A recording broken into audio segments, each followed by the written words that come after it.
my stick.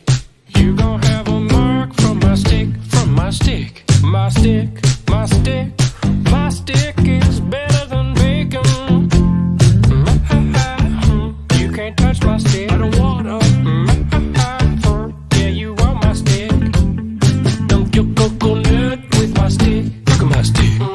You gon' feel the wrath of my stick. Fear my stick, my stick, my stick. My stick is better than bacon. You can't touch my stick, but it's just a stick. It's my perfect stick. My stick is my friend, born from a log. Everyone can see it's better than bacon. Why'd you get so crotchety and mean? Look at my stick. Why'd you drink that creature's milk is green? Got me sick. My stick, my stick, my stick is better than bacon. You can't use my stick, but it's just a stick. Don't you like my stick? No, it's just a stick. It's my perfect stick. My stick and me take walks every day. Past the hooligans down by the ocean. When they laugh at my stick, then they learn how my stick is much denser than bacon. Bought a little piggy and I let the little piggy run amok. Blowing on sleep, little piggy kept waking me up. People often fight about which birds are the best birds, but everybody can agree that seagulls are the worst.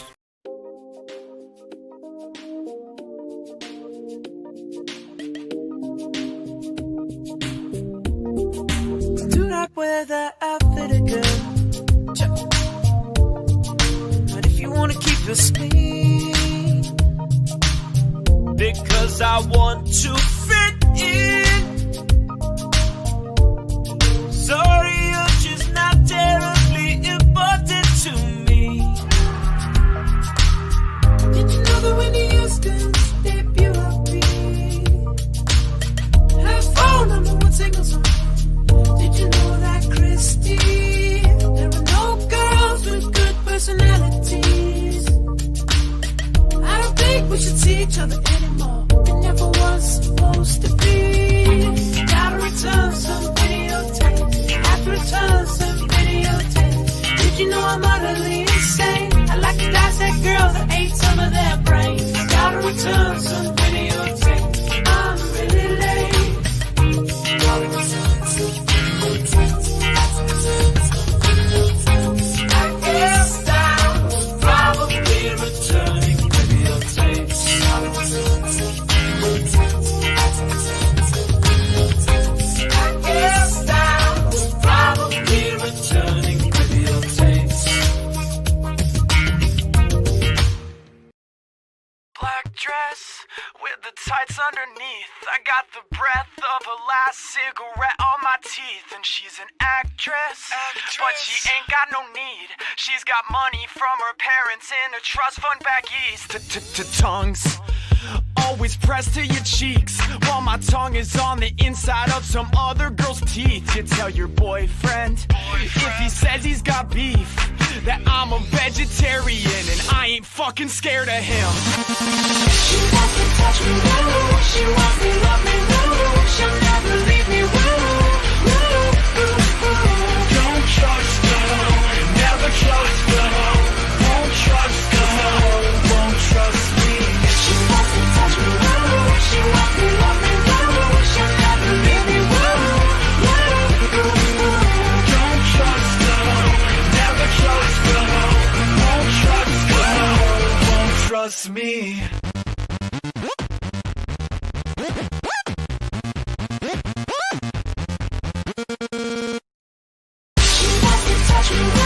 She wants me, love me, woo. She'll never leave me, woo. Don't trust her, never trust her. Won't trust her, won't trust me. She wants to touch me, woo. She wants me, love me, woo. She'll never leave me, woo.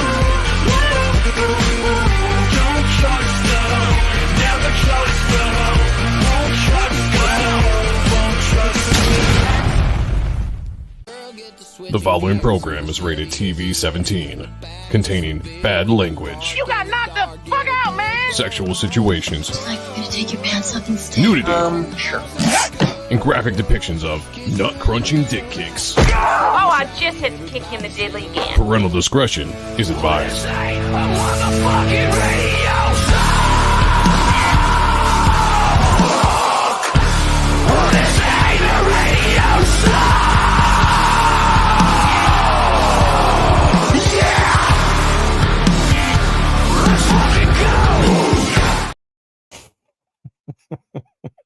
I can see the chat loves my new intros. I love that. I did that for you guys. Make comics sexy again. Is what I'm all about here on this channel. So I put a lot of work into that. So I hope you appreciate the blood, sweat, and tears that went into all of that work. Everyone that joined me earlier talking to Peter Cimetti, hell of a fun conversation I had with him. Always fun talking comics and conspiracies. One of my favorite, two of my three favorite subjects, I would say, all wrapped up into one show. And I see a lot of you still in the chat from that. So I appreciate you guys coming over here to join me tonight on a very special show. Was it Thanksgiving Eve is what we'll call it. I hope everybody is ready for some fun football and food tomorrow. Family, friends, all that good stuff. Plenty of things to be thankful for. Plenty of things. I am thankful, I'll just say, for the chat, everybody that's here today. I think this is going to be a fun, hopefully good, honest conversation. Let's put it like that. A good, honest conversation between two different of opinions and a very polarizing subject, I will say. I have Shad M Brooks on. We're going to be talking about AI art, and I know it's a very controversial thing, I would say.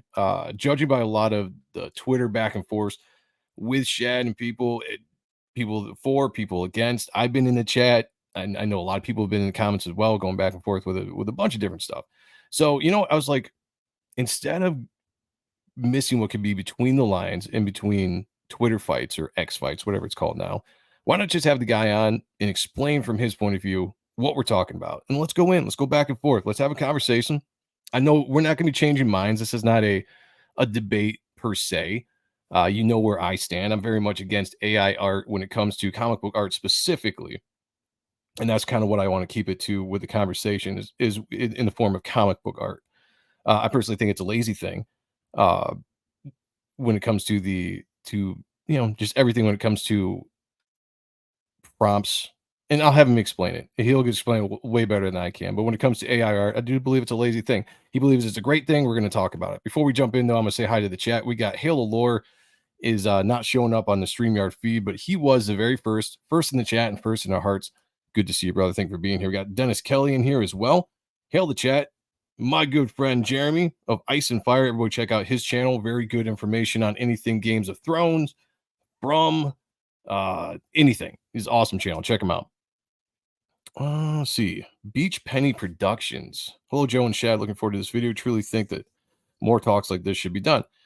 That's what I want to do. Like, this is not a attacking stream. I really do want to have an honest conversation, ask some questions, get some answers, and see where we go from there. Hail the Core 20. Yes, Hail the Core 20 that is in the house. You guys are here almost every single stream, and I appreciate you guys. We got Kayla, my co-host on Appreciating Comic Book Art Live on Tuesdays, is in the house. What's up, girl? Good to see you. Member of the channel, Don, is in the house. Good to see you. Member of the channel, Christopher Bouchard, here as well. Yes, sir. Good to see you guys. MP Bonner, member of the channel, Cosmic Studios. Black Hat Cinephile. Look at you guys just filing in here. Love it. Get Dan Genovese. I think I said that right. I always say it wrong, but I think it's Genovese, and you got to say it like that. Otherwise, it just doesn't sound right. Genovese. Good to see you, man.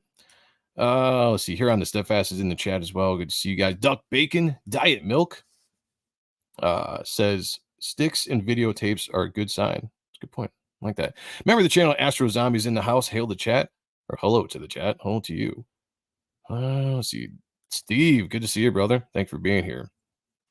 Who else we got? I'm gonna skip here. A lot of people in the chat. I'm gonna get down here. Say hi to Jay from Desolate Soul Studios. Everybody check out his channel. Very fun channel as well. Let's go. All right. Jay Ryan. I think that'll be the last person I say hi to. If I missed anybody, I apologize, but I want to get to our guest and let's start this conversation. I know that You guys in the chat will have questions. I will have questions too. We're going to bring him on in a second, but we do have John with a $2 super chat. Stop stalling, Joe, and bring out the shark chunk. Nice. Good one. I like that. Okay. Without further ado, we have on Shad M Brooks, AI artist, LARPer maybe? I don't know. We'll talk about that too when he comes on. But Shad, welcome to the show. It's good to be here, mate. Yeah, I'm going great. Yourself? I'm doing pretty good, man. Like I said before, it's Thanksgiving Eve over here in the States. I'm looking forward to good food and family and friends and football tomorrow. Lots of things to be excited about. Awesome. Well, I'm excited for this conversation, even by your intro. And also, by the way, the actual intro clips that you did, that Yoda stick one, is that a regular or is that something new that you've added on? The Yoda one? Oh, the My Stick? Yeah, because I happen to be a fan of sticks. I'm not sure if you know the war That's around true. That's true. Sticks. That's one of my anthem songs. Yeah, no, that is a regular one I have on this channel. It's I grab a lot of stuff from the bad lip syncing guys who make all the fun videos, and they do a lot of Star Wars stuff, and I can't help myself. Like they make some really good videos. We got Corey Barton in the house. Hail Corey, good to see you. So Shad, before we get started, why don't you tell everybody who you are and what it is that you represent here in this conversation before I jump into some kind of questions of my own when it comes to the back and forth that we might have had or a lot of people have had lately on Twitter X, since you kind of started pushing the AI stuff specifically on that platform. I'm going to give you the floor for a little bit, just introduce who you are and let everybody know what you're all about. I mean, well, it's funny, like the whole AI art advocacy kind of thing that I'm doing, it seems to have come out of left field, even a bit to myself. It's never been part of my initial kind of brand or persona or even interest. But I mean, it's a new technology anyway, so of course it wasn't even on the radar, when I started making content. And so my more prominent kind of things I'm known for is Shadiversity, and so that's talking about swords mainly and how it intersects with pop culture and testing things out in real life and all that. But what's interesting is that even like Shadiversity and YouTube, that came about almost as a secondary passion of mine. My primary passion has always been story creation, and even from a young kid, I would be creating stories, and the way that I express those would be I would draw them. What was interesting, like the process of creation, I always gained deep satisfaction on. But what I didn't fully realize growing up is that it wasn't the mechanical movement that I was enjoying. It was actually the creation of something. And when I started to get commissions where people were asking me to draw stuff that I wasn't really interested or invested in, I wasn't enjoyable at all. I found it really, really boring. But what was interesting about that, like I had trouble with English growing up, and I almost got kept down in grade 6 because I was so bad at English. And that actually created kind of like a negativity in my younger self towards reading and books. And it was basically because I was constantly getting, corrected by my teachers, and it felt like criticism and stuff for how bad I was at, spelling initially and things. And I had a bit of an awakening moment when I was older where I started writing down things that I was passionate about. So, funnily enough, it was in scripture study that I started writing out kind of concepts about, because I was a missionary at the time. And I ended up writing these theses. And I was like, holy crap, that was really fun. I thought I didn't like reading, writing books and all that stuff. But here I am writing these things. And I realized the actual mediums I'm working in wasn't really the thing that was attracting me towards doing it. It was what I was making with those mediums. It was the process of creation, and that unlocked just an entire world of creativity for me with writing. And I started pursuing writing massively, and so much so that it became a passion that I wanted to achieve that as my lifelong dream, to be an author. And what was interesting is there was another expression of that kind of creation side of me, that I love to create stories. And I had thought that I wanted to be a comic book artist growing up, because I thought like drawing is my main passion, when it was actually the stories that I was making, and drawing was just the act of expressing those things. Okay. And so I wanted to be an author before I became a YouTuber. And partly I started YouTube as a platform to launch my writing career off of. And writing was just another medium where, even younger, I was thinking I'd love to make, cartoons, animations, film. It was always about story creation. And so the reason why this is links to the AI art. Okay. So I was AI wondering art where, but comes yeah, around. go ahead. The AI art comes around, and I discover another medium that enables me to express the vision, the artistic kind of, vision I have, also the stories that I'm creating. And it also enables me to express and depict them in some really awesome ways. And that just excites me tremendously, because it's not to say to, overtake other mediums that I've enjoyed expressing my stories through: my writing, my drawing, everything. In actual fact, I'm combining them, and they play off of each other in such a dynamic way that it even draws me in further, because then I start to really enjoy the challenge and the process itself, because I have I have an idea for a new image that's a depiction of a story I have. This is going to be challenging. And then I start to really enjoy trying to overcome that challenge, because the end product, if I'm able to achieve it, becomes really satisfying. And I'm having tremendous artistic satisfaction with the end product, because it's taking so much intent and my own, I guess, hand in the process of creation. And that's some of the things that people have really tried to say doesn't exist with AI art. And so this is where it's married some of my other kind of tendencies. I hate misinformation. One of the reasons I started Shadiversity was to correct misinformation about things that I'm passionate about. Swords, medieval stuff, and everything like that. And there is so much misinformation about AI art. And it's something that I'm seeing tremendous benefit from, and so much potential to benefit so many people. That's where I started to push back. It's like, all right, like I'm not saying you have to like it, but let's understand it correctly. Can we start there? And so I've been trying to correct misinformation about the technology and spread, I guess, a better understanding and everything. And then also compare interesting parallels that I see, because like I said, you can hate AI art. I'm not trying to change that mind, but I do think we should be consistent in our standards. Consistent in our standards about what takes effort. Consistent in our standards about what is art. Because there are many things that people consider art, and it's like, okay, that's a very close parallel to what many people are doing with AI art. And there are many things that people consider to be art.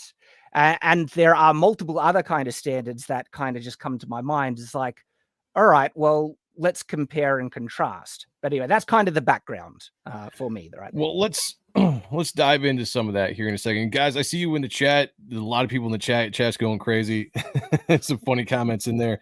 If you have any legitimate questions, I'll try to get them on the screen. If you send a super chat, they will definitely get on the screen. I don't care if it's 99 cents. It doesn't matter, but at least it'll allow me to be able to, set it aside so we can actually get some questions out. So here's my thing, Shad. When I first heard of you, it was because of Twitter posts, and it was because of an AI post you put. I think it was the Supergirl thing that you put out that you had done.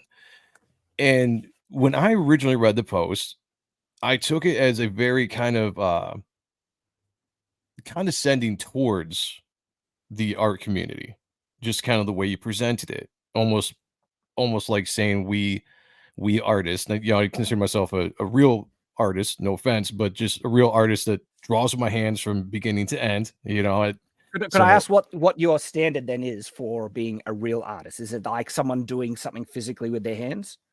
So my whole thing specifically within the conversation of the AI versus whatever is in the form of looking at it through the lens of comic book art. So I've gotten in conversations with people on Twitter in your comment feeds about other stuff related to AI art. And I just want to limit it to comic book stuff, because we can all agree that art is subjective. There's a lot of things that are considered art. I could take a shit on a napkin, take a picture of it, put it online. Somebody's going to think it's art and buy it for $50,000. Which is amazing. And almost depressing. But yeah, I mean, I wish I could become rich like that. I'd definitely do it. And I'm 100% with you on that regard, right? Because there are art forms that I do not really respect. I don't think it takes a lot of effort and everything, and so I can kind of sympathize with a lot of ways people look at AI art, right? But sometimes I do feel that their opinions that they draw from AI art are they reach those opinions from a misunderstanding of the technology, like the concept that it's all lazy. That's an interesting one. I'm sure we'll talk about because I find that that's what I was going to say. Like, yeah, just before we get lazy, I throw around the word lazy a lot when it comes to that, just because of the way I view it. But all right, real quick. So this is what I'll do, guys. If you do a super chat, I'll try to get it up as long as it's not breaking the flow of the actual conversation. But since we're on a break, we got $2 from John. Says AI doesn't make up an artist, editor for sure. Artists no. Can I jump on that? Because yeah, absolutely. Again, I was going to bring a point to that, but go ahead and talk about it. When people say that, right? Like from the back and forth and discussion, I'm starting to realize that they're being very kind of specific on what they're defining as an artist, but they're not explaining that in comments like this, okay? Because when they say artist, I think they might be referring to something like what you're saying is like a comic book artist, an artist that draws with their hands and stuff, where the term artist, as you say, is actually such a subjective and broad term. And so are they being specific to a type of artist? Because if we wanted to get into specifics, are AI artists comic book artists? No, it's a completely different medium. Okay. But are AI artists artists? Well, hang on. To be an artist, right? If we were to be just as honest as we can to the most basic definition of an artist is someone who makes art. That's the most basic, fundamental, objective definition I think we could reach. So then to determine if someone's really an artist, you have to determine, are they making actual art? Then we come into another really complex. I don't actually think it's complex. Actually, it gets muddied. It's not really complex. I agree with you on the fact that that's why I said I wanted to limit the conversation. And all I've ever done when I talk to people online is try to limit the conversation to comic book art, because that's what I push back on. I've talked to people in your comment threads with people, comparing AI to Photoshop or to photography and all this stuff. And I'm like, look, none of that shit matters to me. Like, I really could care less. I'm talking about in the form of comic book art, in the medium of drawing comics, because I've gone back and forth with people before you about this whole subject with people that are making comic books with AI generated art. And that's the thing that I really have a strong opinion and push back on. I don't like it because I think it disrespects the medium of comic books when it comes to the art form that's been developed over, 60, 70 years. I'm interested in why you think it's disrespecting an art form. But before we, just to finish off the kind of idea about, because I understand that you're trying to focus in on comic book art, and that is we'll have a good conversation about that. I don't want people to misunderstand then that I'm not trying to say AI artists are equivalent to comic book artists, to digital artists and everything. I'm saying AI artists are artists in a new medium, AI art. And that's kind of been my standard. And in terms of what you define an artist, someone who makes art. What is art? Art is anything that people believe is art. You might not think it's good art. You might not like it. But if someone legitimately thinks something is art, I can't force my standard on them. I can't. No, how dare you to say that? If it's art to them, even modern art, which I largely hate. Even there's some good modern art, but there's some really lazy bad stuff. I can't rob that of them, and therefore, even though I don't like it, I have to be honest and say it is a type of art, because art is, if someone believes in art, even one person, it's a type of art to them.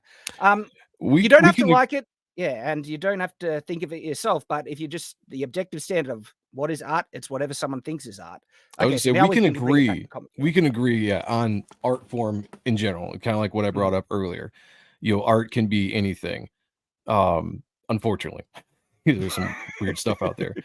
Yes. But specifically on the examples, so I can only go on the examples that you have given in your threads and in your videos, and it's specifically kind of like a comic book fantasy kind of style of art. And so that's my biggest issue. And when it boils down to it, I believe that even watching your videos, which I have, and I try to watch everyone you post as much as I can, just to see kind of where you're coming from, because I want to have an actually open dialogue and understand it, and not just come at you with a bunch of BS.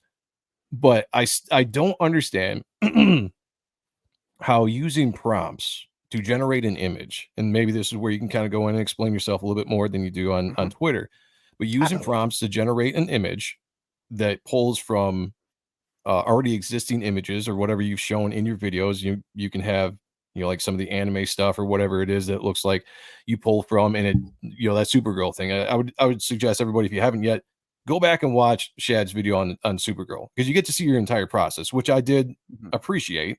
You go through step by step your entire process, and you get to see it. But that just kind of reinforced my thought on it. Like, you put a prompt in, and the first image that pops up is a AI generated image of Supergirl. And then you go in and do a bunch of edits and photoshops and mess stuff around, put it back into the AI generator, regenerate it, and keep working on it like that, back and forth, until you get the picture you want. And then you use your wife's face, to finish it out, which, by the way, I have no problem with. Shout out to your wife and creating art for her. That's, awesome. I have no problem with that. What I have a problem with, though, is coming out and trying to establish it like that is your art. Now, no offense, to me, that is AI's art, and you basically assisted the art, the creating of that art. So my issue is that trying to push a technology like that to anybody creating art that I don't think you can sell, or art that you can actually create a comic book with, and we can get in that in a second. Yeah, that's I've To me, actually got that a is a recent lazy video on that one. process. To me, that's Okay, so to me that's like the lazy process. You're basically letting something do, let's say, 80% of the work, right? You do 20% of the work, and then you take credit for it. I think that's what I'm kind of pushing back on, and I see people do that. You actually do a little bit more because you do editing.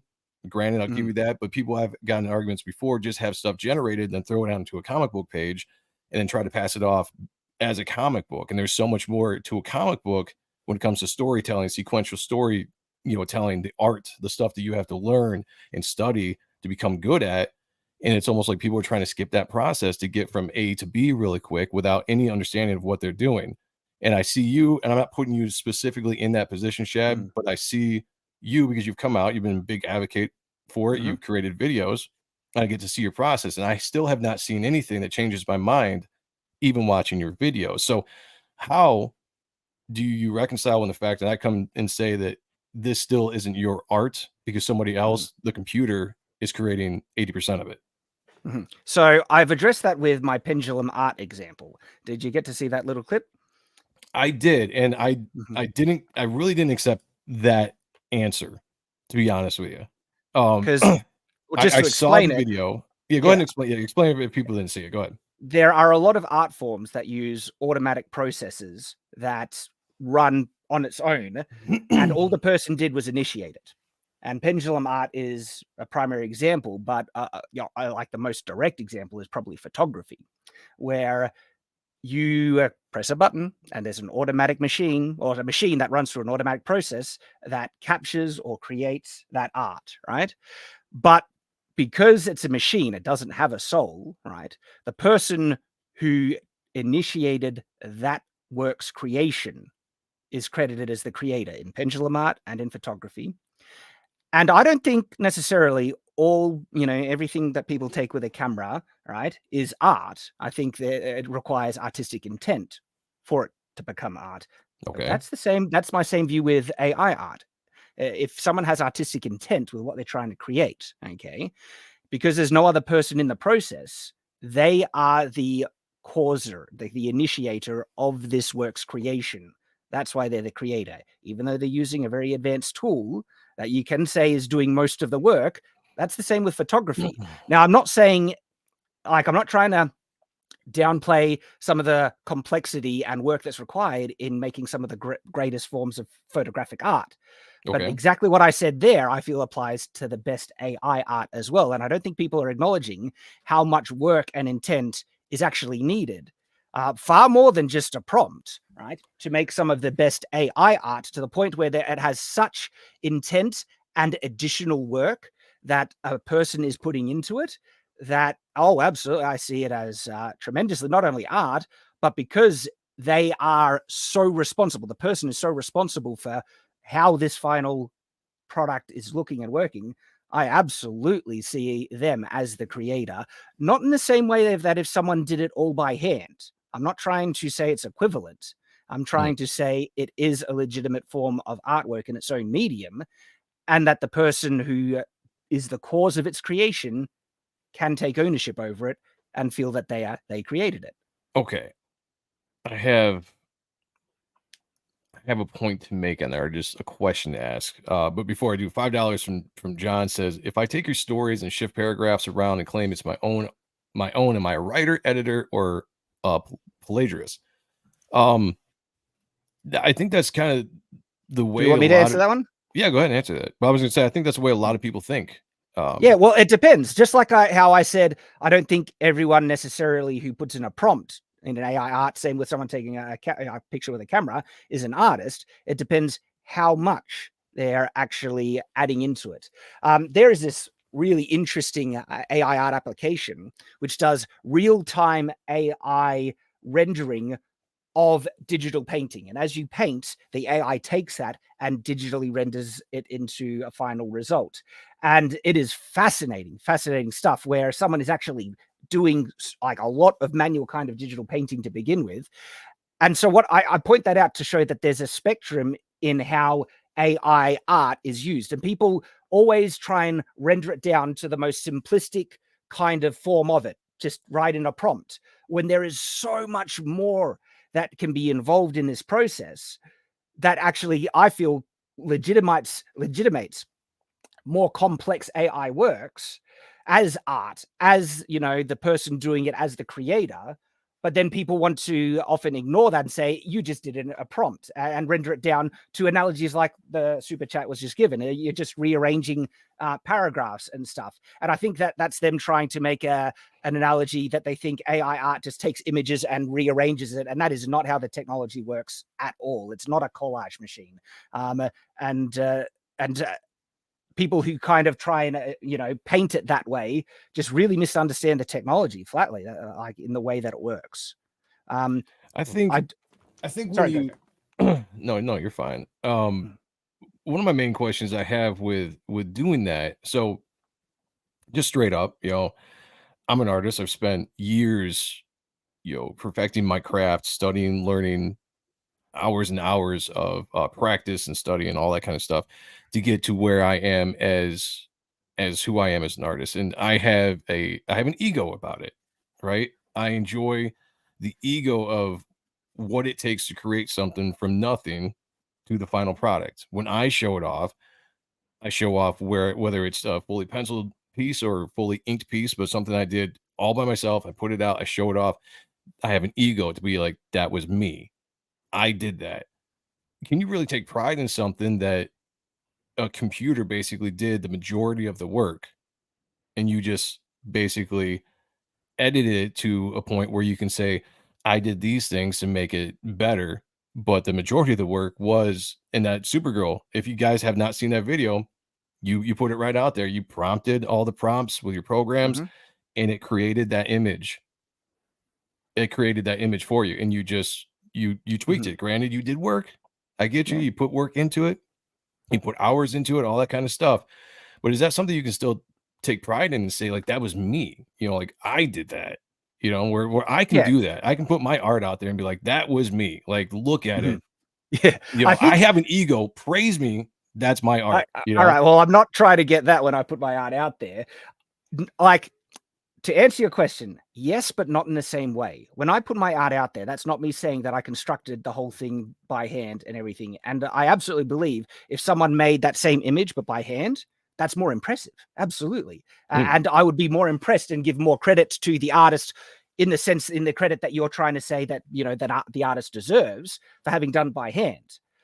The thing is, though, is that final image, like the Supergirl image, is basically impossible for the AI to spit out. Okay, in the way that I want it, with just a prompt. You could try and tweak that prompt forever, and you basically would never get that specific result that I was after, because it takes that manual input to get it there. And it's that manual input process that gives me more satisfaction. But also, one of the other things, even down to prompting, trying to refine a prompt to get a result closer or even exact to the way you want is an artistic process, in my belief, because it takes effort and time to really try and define what it is. In the same way that writing a good scene in a book, you can take credit for having depicted that scene in such a way that makes people's imagination see what you want them to see in the writing process. Like, it's this, you're facing the same challenges when you're really trying to prompt a very specific, difficult image, and especially when you have to start to work. And basically, when you're after a specific result, you always have to work with the settings in a lot of complex ways, to get a result that you want. This is different to someone who is like, I don't really have a specific art thing that I'm after. I'm going to do in a prompt, and I'm just AI. Show me what you can do. And they kind of give more of the creative process to the AI, where it is more of that slot machine random result, and they're just after something interesting for the AI to spit out for them. Okay. Right? In those instances, when I do that, I don't take as much ownership over those specific results. In actual fact, I've got some images that I can show you. In contrast, sure. Yeah, go and pop those up.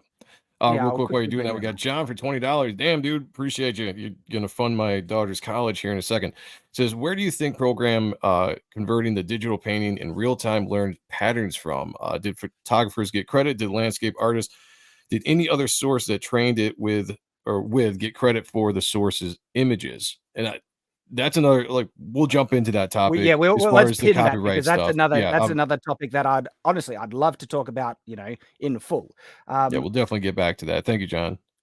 So let me share with you this. I'm gonna add a specific window. Share this one right here. Okay. All right. So see this image. This is this is straight text to image without any edits at all.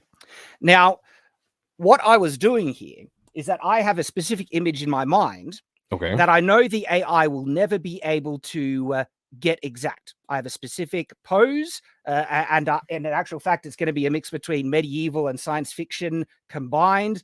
I have a design for the sword that I want him to hold. The AI is never going to get that. No matter how much I prompt, it's never going to get that. What I was trying to do here is refine a prompt that gets the kind of look I'm after, get close enough. And this was the first stage in a process where I'm just trying to figure out what prompt is going to do the job for me. And so I start generating these images. I don't take a lot of ownership over these images. When I say, I think push come to shove, I could claim copyright ownership over them because I'm the one causing its creation. But in an artistic sense, I don't take artistic kind of credit for, having a lot of input in these images apart from the prompt, although I am refining the prompt. It's on a completely different level. So I want you to look at see these images there. I'm going to bring up another image, which is what I'm going to be showing is a before and after. These images were the beginning of a process. And then I'm going to show you the final image at the end of this process. And then perhaps I'll show you all the work that it took in between to get there, because I feel something quite interesting in this comparison, because the final image will show you what I'm actually after as the final result, basically. And so this final image, which I'll need to stop sharing this one and then reshare. While you're bringing that up, question. When you're making this art, what is your purpose of making the art? For this one, this is actually for anything that you do with AI. What's the purpose? Usually it's depicting characters. Yeah, usually it's depicting characters for stories that I'm planning to create and write. Or just sometimes it's make something cool, like with my Supergirl image of my wife. But this one here is actually the main character for a graphic novel that I want to develop in the future. And so this was the final. This is the image I had in my head, and that's the final result. And this image, holy crap, took a lot of work to get there. The AI would never been able to produce this image on its own, and it took so much additional work. I drew out the starting pose, and it took such. I designed that sword as a 3D model from scratch, and everything. There is so much required on my end to reach this result that I have, you know, that type of artistic satisfaction that you're talking about. Mhm. I have that in this image, not to the level that I think I drew every single bit by hand, but it took such a process to get there, which I'd like to, you know, because I have all the stages I can show you that process, right? That, yeah, I like, I'm actually expressing a legitimate, true, emotional result, feeling I have at the result. I look at this and I get a sense of pride and satisfaction. I get true artistic satisfaction when I look at this image because I created it, and I am absolutely happy to claim that. And I use AI tools to get there because this image, you'd never be able to make it with a prompt, not to this specific level. So here's the thing. So let's say that you can make these pretty images with the editing, with the prompt, you know, all that kind of stuff.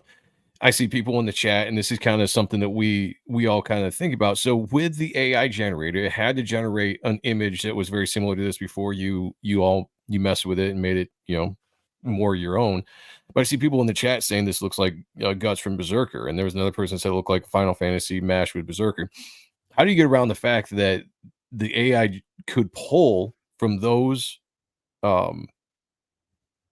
images or those influences to make something, and now you have a mashup of something that somebody else put the creative time and effort into creating, and now that the AI just pulled it in and produced it, and you edit it, and So now you're calling it yours, it's your character.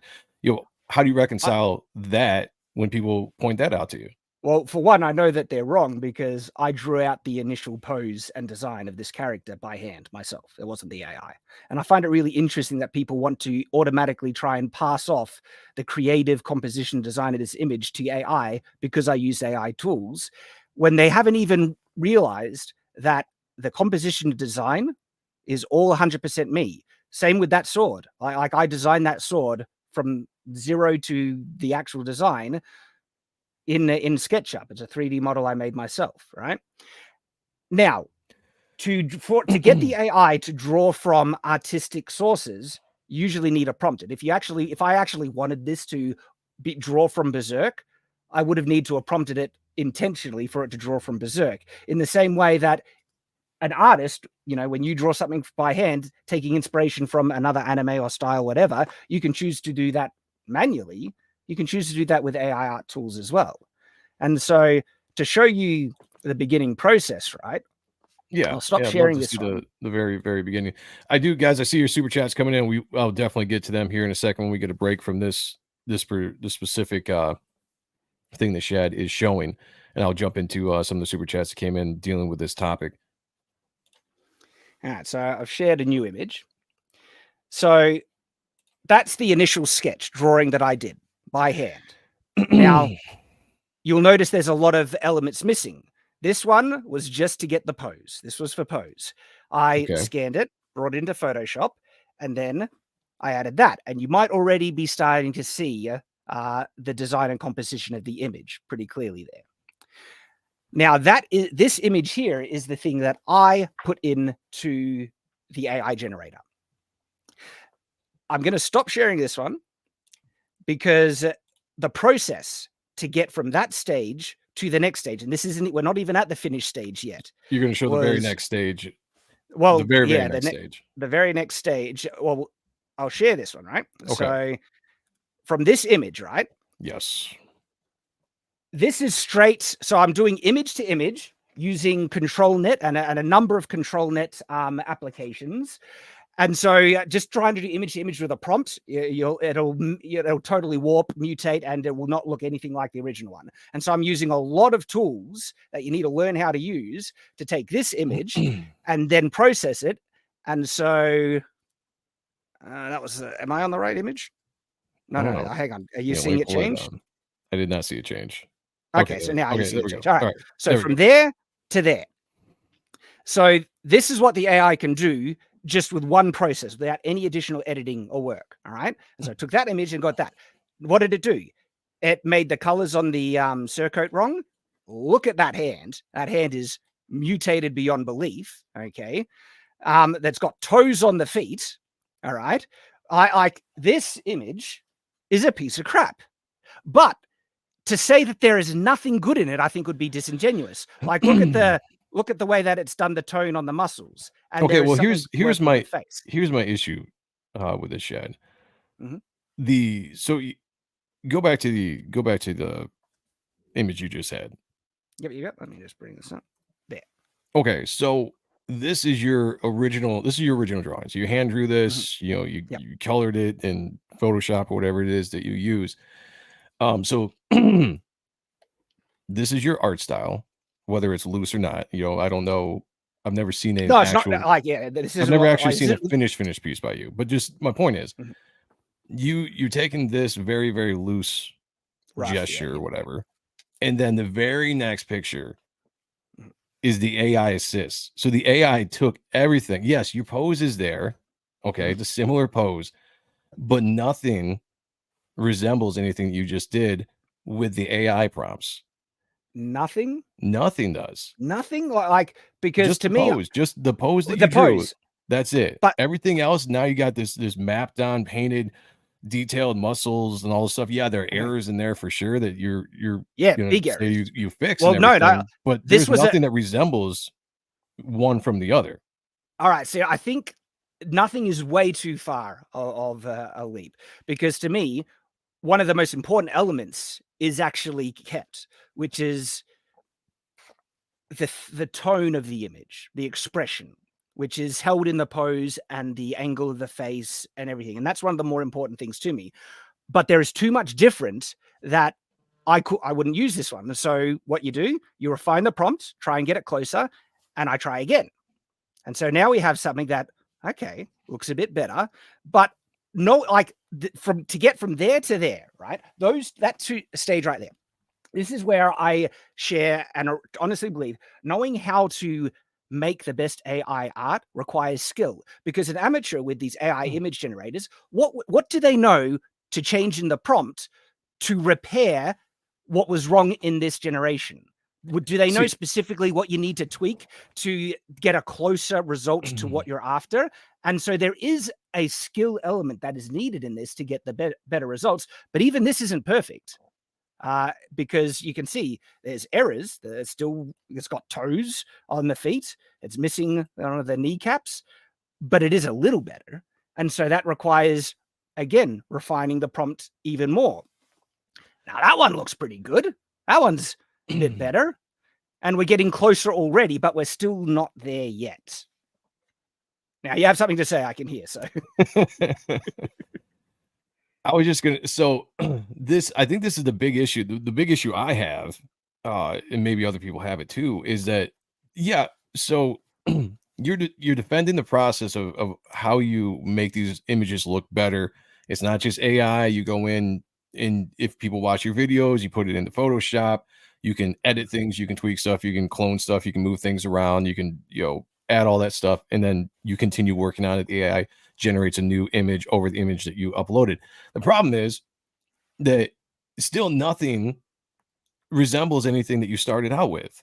see, I Like don't this understand is how you still can say nothing. Like so what I because see here is 10% art that you drew by hand, and everything else so far has been the AI generated images with you doing edits. Now I'm not going to diss the fact that you're editing and putting that into the image. Yes, you are, and you're making it look better. Granted, yeah, but nothing looks the same as what you I, did. So like I don't understand. Could I just to jump on sit that? back and Like, claim that it's art though, I don't understand that from an artist point of view, where I would well, have hang taken on. your What do image you that mean you by did art? and I would have I'm kept not trying to draw claim. Yeah, I'm not trying to traditional, claim it's. Yeah, traditional I'm comic not book saying hand it's drawn art. traditional. Yeah, I know. never trying to I'm just say it's saying what my equivalent to point is. traditional comic book art, but it is My art. my point is, you know, you put these videos together and you've shown the examples of where you start out, Yeah. and you put up an image of a chick with a similar kind of thing with a sword pose and all that kind of stuff, and you drew the original image, and then the AI came in and did its thing. The problem I'm seeing is from the original image that you hand drew, it completely changes the art. The face changes, almost. So the style that you drew in originally, now it changes to whatever mask or whatever it is you want to call it has changed it, and it could go from whatever you loosely did in a cartoon style or whatever style it is and changes it into an anime style. That has completely changed the image 100%. It doesn't matter if the pose is still the same. The image Well, is to me, that matters completely a lot. changed. Like, I don't know how you can say completely. I agree there are changes, absolutely. Even and there's definitely a style change. But to me, the most important core aspects of the image, my intent is to keep them the same. And already I've been showing where it's been getting errors in that. We're getting closer with refining the prompt and actually needing to apply skill and knowledge in the technology to get it to work better.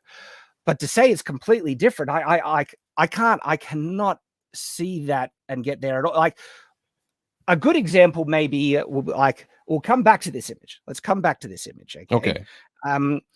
We're going to show it because there's more processes to show. All right, before we dive too far, let me grab a couple of these super chats because people were pouring in some questions, and keep your thought process. We'll keep rolling on this. Mhm. But I wanted to bring up, let's see. That was wrong. BA Badass, Mr. Badass Turner for $5 says, honest question, would you be okay with a program storing your wife's face / picture and allowing others to use it at will?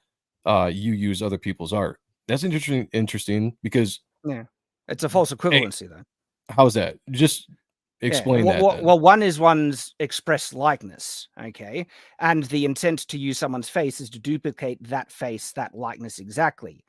AI art, the way that is meant to be used is not to duplicate the training images. In actual fact, the training images don't even exist within the models itself, all right? And so this would only be an equivalent example if the intent behind the models was to duplicate the training images that were fed into it, and the results were always copies, like actual true, copies that does breach people's copyright of the training images. But that's not how AI art generation works. That's not the intent behind it. And when there are random duplications, that's a complete it's not the result that it was built for. It's an accident. When they see duplications, they actually go back into the model and try and fix it. And the only times where you would create something to duplicate the trait, you would do it intentionally. But even models that are made to imitate a style, they're not made to duplicate the training images. They're made to imitate a style within new images. Just like you're a talented artist, I'm sure if you put your mind to it, you could make a pretty accurate anime looking image where you're copying a style, but it's a brand new image with a different pose, different character, everything like that. And so you're allowed to actually copy style. Style cannot be copyrighted at all, even under strict, copyright law. It's duplicating a specific image. And so that's why this super chat is a false equivalence in what they're saying, because the whole purpose behind the primary models of AI art generators is to not duplicate the training images. And then these tools can be used to copy in the same way that Photoshop can be used to copy. You can take someone's art image and put it into image to image and modify it a little bit, just like you can modify it in Photoshop. But that's the person plagiarizing someone's artwork then. Right. It's not a core function of the technology, which many people seem to assume, but it comes from a misunderstanding. So where does an image like this get pulled from then? When you just put your prompts in, it takes it from the sketch that you showed, and it puts this map over, and now it's this detailed, like painted version of this character. Where does that get pulled from then? No specific one image. It's fascinating how these models work. The AI models, they're trained off of images that are inputted into them, but it doesn't actually record or keep a copy of that image at all.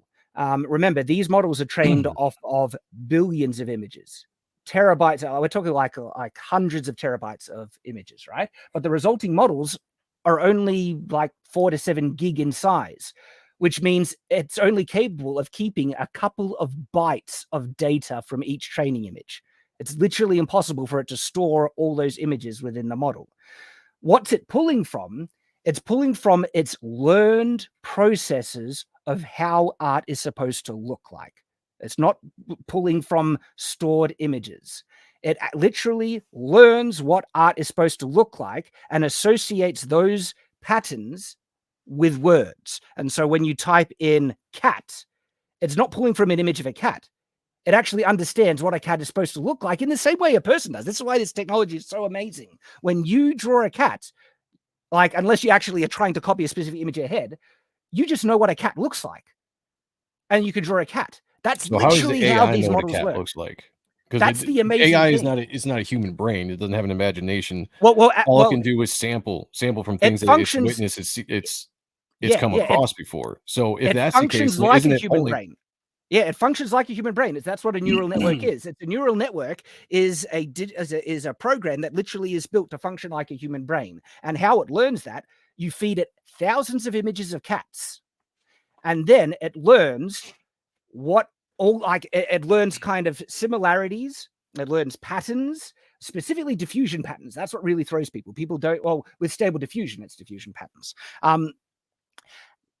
And it literally learns what a cat is supposed to look like in the same way a human understands a cat. That's why this technology is incredible and amazing, because we're starting to replicate in small ways, in very small ways, the way that a human brain works. That's why people think it's possible to make artificial intelligence through this stuff, because we're actually starting to replicate human intelligence to small degrees. This is not artificial intelligence. This is closer to pattern recognition, okay? In terms of AI art specifically. It's okay. Well, you can, something that is a created thing like AI. You're saying it feeds stuff through. It doesn't have it. It can't create on its own. It has to have something that is fed through it. So, like Peter Samedi only here in has a this. question. He says, "My biggest question Okay. is this a localized database or accessed via a server database on the internet?" Which is a good question. I think we all are wondering. And on top of that, if it's not that, where does the AI get the images from anyway to say produce an anime style or a painted style or a fantasy style or a comic book style? Or anything that resembles something that we can recognize. You can look at something like that and be like, "Hey, I think I've seen that before," because it's got a very familiar style to it. Well, to answer your question, right, can it create something new? If you say it can't create something new, that's in the same way that no human can create something new. You always have to draw inspiration, understanding. You learned how to draw a cat by looking at images of a cat. Could you have created what an image of a cat looks like without ever having looked at a cat? Probably not. That's kind of my point. But this is the thing. Well, then no one can necessarily create anything new. But we believe people There's can nothing new create under the stuff sun. new. But what we do is we get an understanding of what a cat looks like, and then we draw an image of a cat in a new pose, new position, everything. And AI art can do that. And when a human input, like this pose here that we're seeing here, right? I gave the AI image a pose, right? It's something specific. And because this is something that I created, something new, in that sense, it's absolutely new. And the AI, because it can combine like understanding of what things look like from multiple different things, it can create stuff new, so much so in ways that the human mind would never have conceived of. Have you seen some of the abstract stuff AI artists spat out There's some sometimes? crazy abstract stuff It's out there. Absolutely. like it's sometimes stuff that no human mind would possibly conceive. Maybe but someone, but it can create new. That has to come from somewhere that a human mind did conceive, because if it's being fed anything, it can't just create stuff out of thin air. Like there has to be a basis for the AI to take from. So it's got to take from human created things, because like we as humans, does. we can create from our imagination. We have an amazing imagination. Our brain is but awesome. It requires inputs and references first From the AI. Human imagination. Now I'm talking about in the same way. Yeah, but you still, regardless of that, it's not a comparative to what the AI does. It actually is, because I'm real. AI is not real. AI is a program. So AI is sampling from somewhere. My point is that where is it sampling from? Because it doesn't create stuff out of thin air. It's got to take a style from something. It's got to take, the skin or whatever it is from something that it's seen. So what is it training off of? It's got to train off of something that's a human created image. Well, yeah. And in that point, we're talking about like, how do we know that it hasn't been trained off of some of the best artists, best this or that in the world that's been fed it? And if that's the case, and it's reproducing stuff in that style, then that is, in my opinion, art theft. Oh no, you can't copy style. You can't copyright style. It's only art theft if it plagiarizes a specific image. See, that's where that's where I disagree in a Well, hang on. Can I ask a ethical question? point of Because view of it. the background here, your images, right? These are Yes. yours images, I assume. Yes. They look very similar in style to like Michael Turner and some other artists. Okay. Okay. Are you stealing anything from them by having an art style that's similar to other artists? So style is something different than an already Yes. created. Yes, but Yes, that's that's my not what. point. That is exactly my point. I don't see Because that as the point here no. in Unless this the no, it in is this. exactly it is. Unless the AI image spits out an actual copy of an existing artwork, that's plagiarism. Okay. But I can tell it to make an artwork in the style of Michael Turner or yourself to make a new, Mm, just like if myself as an artist, I can try and copy someone's style by hand, just like, or everyone duplicating the anime style, right? That's not mhm. plagiarism or copyright at all. Every person it can imitate and be inspired by other people's style, Okay, and they so can here's the use thing. AI to do that as well. Here's the thing. My style might be reminiscent of somebody, but it'll never be that person's art style because my style is something learned. It's something that I worked at for years, technique, learning, how to render, how to cross hatch, how to pose, how to draw certain things. Yeah, there are influences in there, but the style is still uniquely mine. It's not a style somebody else's. You can't say that, hey, Joe Sontag's style is Mark Silvestri's style. It's not. Mhm. It could be resemble it, but it's something I created from learned experiences as far as learning how to draw. Now, if you put that into the AI, if you say it does the same thing, then that's not learning, it's just taking. It's taking No, somebody's style, it's taking somebody's art and creating it as their own. So it to me, you that's know, stealing. no, you know I'm why not it's not? Not at why? all, because it's not duplicating the style perfectly. Like even on models that are trained off of specific styles, it oftentimes is combining it with so many other references, everything like that, that it rarely ever is able to duplicate that style perfectly. But even then, right? Just like you're saying, you have enough of your own variance on this style to make it your own. Mm, That's not to say that a lot of people don't do that. There are a lot of people who literally try and duplicate an exact one-to-one style. Anime is the perfect example of that. true. Okay, Dragon Ball Z has a more specific anime style that people also copy and duplicate with the intent of making it look exactly like the Dragon Ball Z anime style. Are they stealing?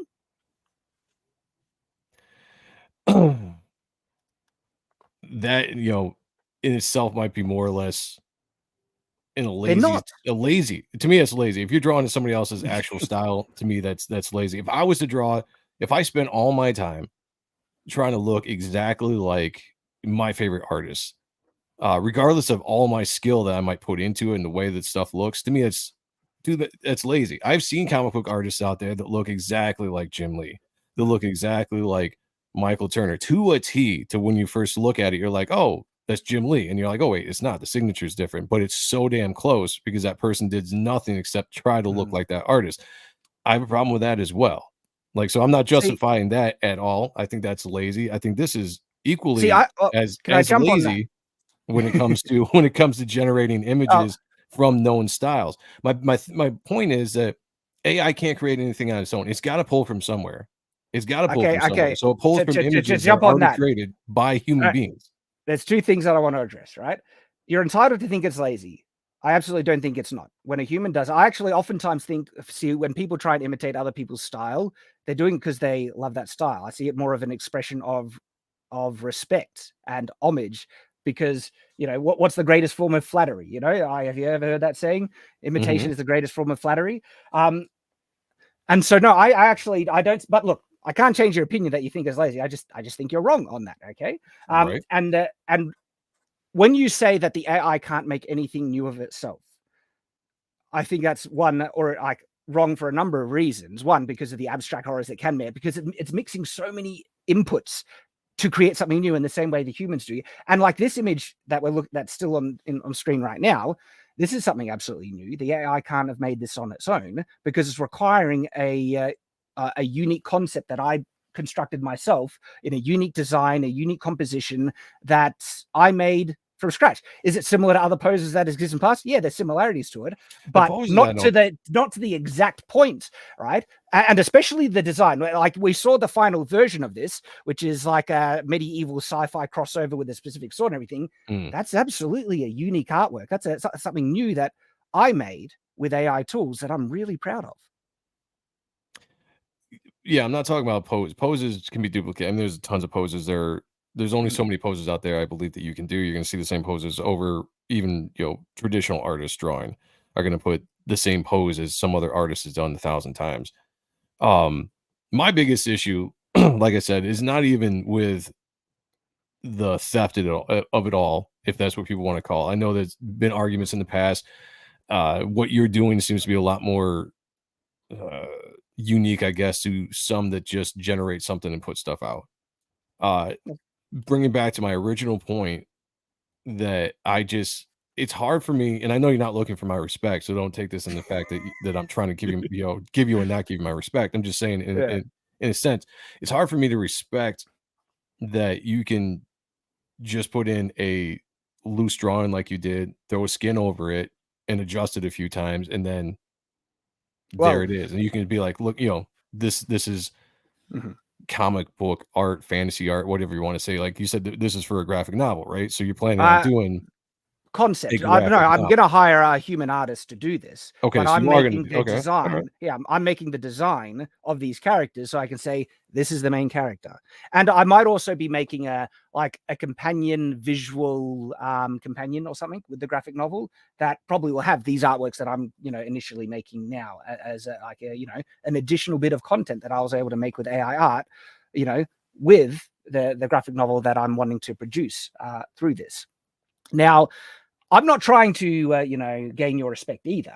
What I'm trying to show by these images is to show that AI art, when you want something specific, takes intent, even artistic intent, takes work and effort.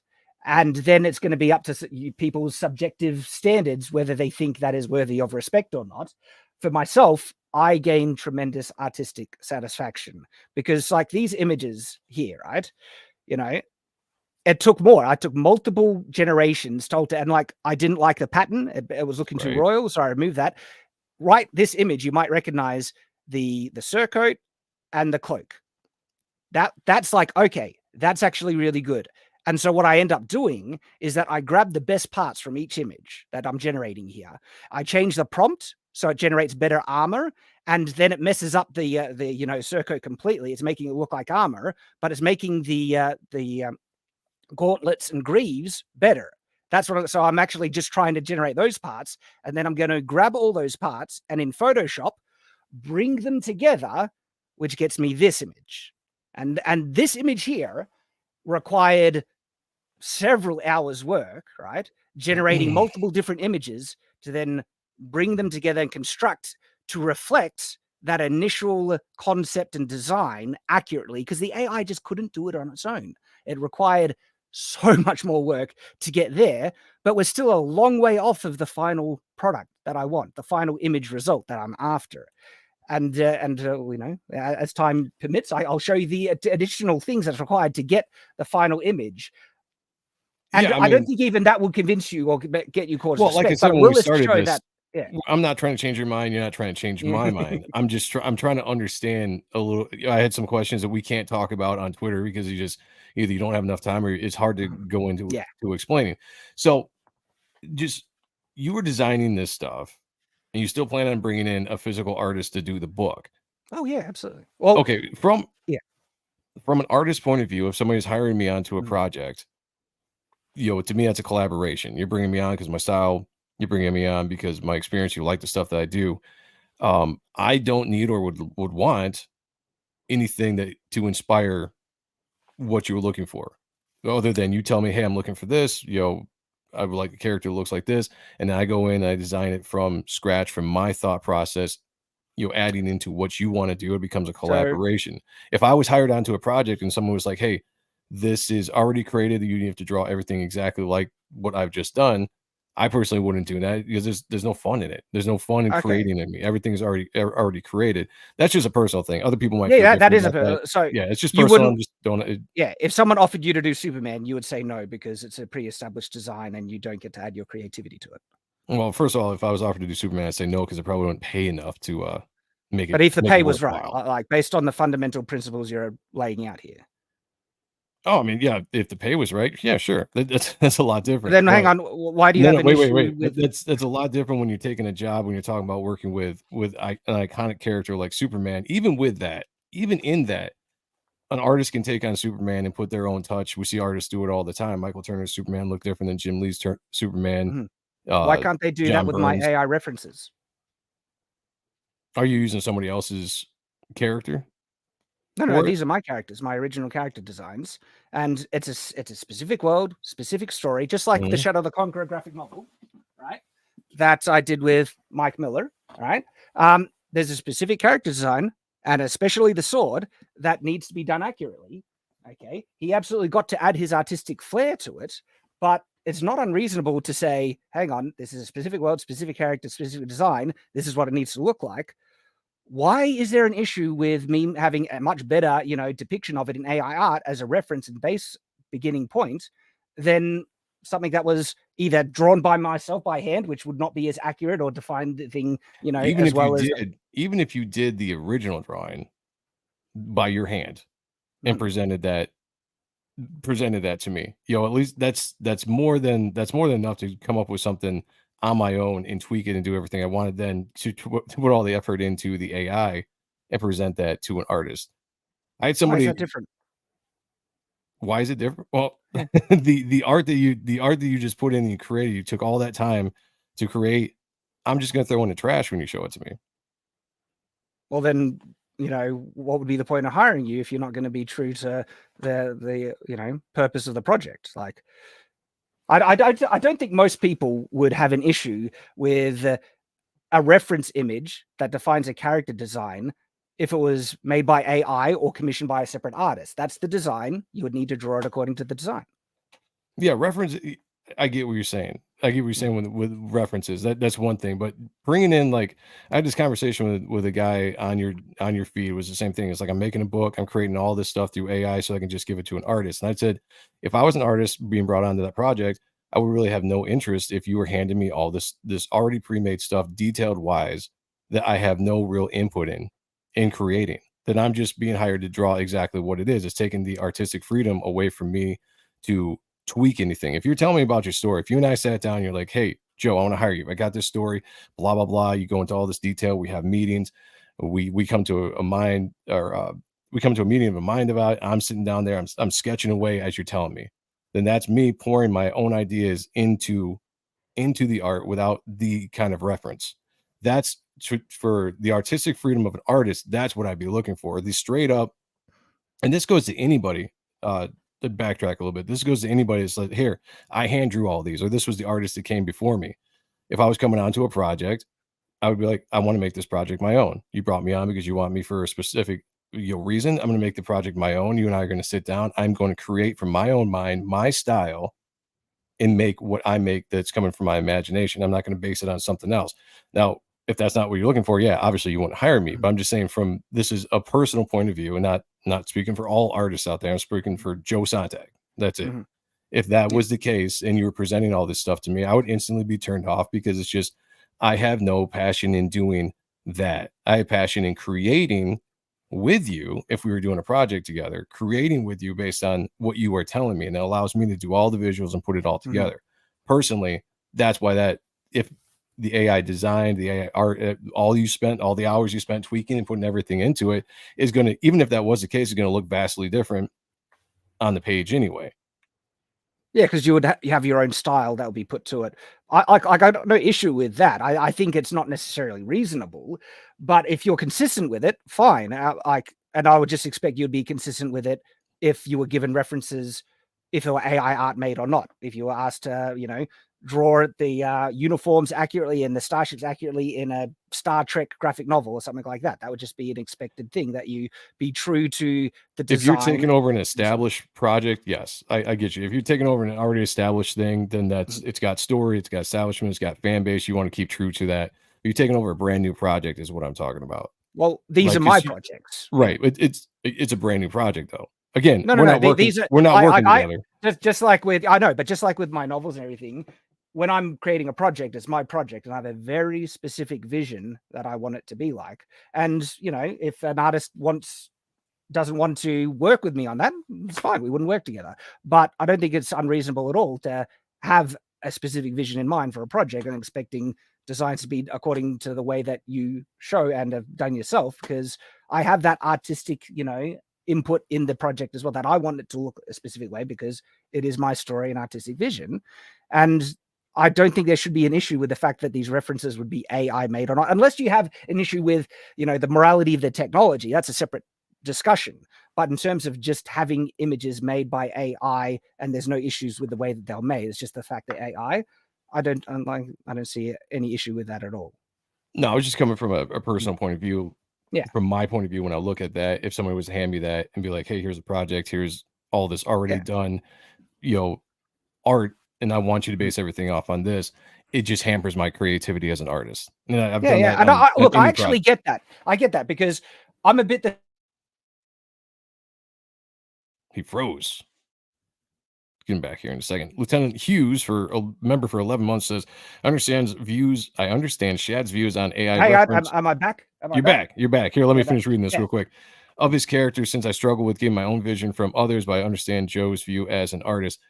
My whole point on that is the collaboration. And it's the same thing with any physical, person that came with, okay.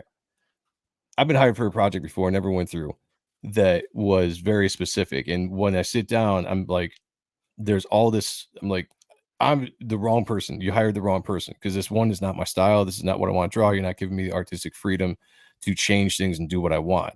That was kind of where my point was basically coming from that. When something is so set in stone, you're basically like, this is a finished piece of art. It's got to look exactly like this is my vision. I'm just saying, within hiring artists like me, that kills my artistic excitement for the project because of that. Because I'm not. I actually kind of understand. Yeah, I can't understand that to an extent. Like, when people have tried to hire me for commissions in the past, I don't have the passion because it's not my character. It's not my own creation and stuff. And that I think just comes from a person who, I guess they're more involved in the process of creation, and they want, and that's a subjective thing. And so, funnily enough, I probably feel more like you if someone was trying to get me to work on their project where I want to work on my own project. But as a result, because I'm so passionate about the specific project and the vision I have for it, holy shit, that's why I need that vision to be accurate to the project that I set forward. Yeah. All right. Kind of getting away from the things I really wanted to focus on, but let me try to bring it back here. But I did notice, I'm jumping you guys super chats real quick. John for $100. Holy shit. Wow. Thank you, man. Like, that was not necessary, but I appreciate it. What's your thoughts on AI once it can spit stories in 3 seconds when it takes you 2 months to write? You'd be okay with people having so much pride in their writing? Is 100% coming? It just has to learn which story pacing people like, objective combos, and what makes a hero, etc. Even though that has nothing to do with the comic book aspect of it, there are some writers, novelists in the chat, and they have brought that up in private conversations too. Like, what do we do when that's the case? Because that's not writing, right? Like, so if you had a story, you're like, I'm not the greatest writer, right? But AI can write this story and have the pacing that I need. It can produce it in a professional fashion, and then I can just put that out there and I can say I wrote it. Isn't that pretty much the same thing we're talking about here? The computer's doing the work for you. And so again, how can you take pride in something that the program is doing for you? Now, granted, your stuff you're designing for your own book, I actually really have no real issue with that if you're going to hire an actual artist or whatever. I do intend to make fully AI. Yeah, I'm going to do that, but I also want to make AI art, image, graphic novels as well. I'm going to do both, is my intent.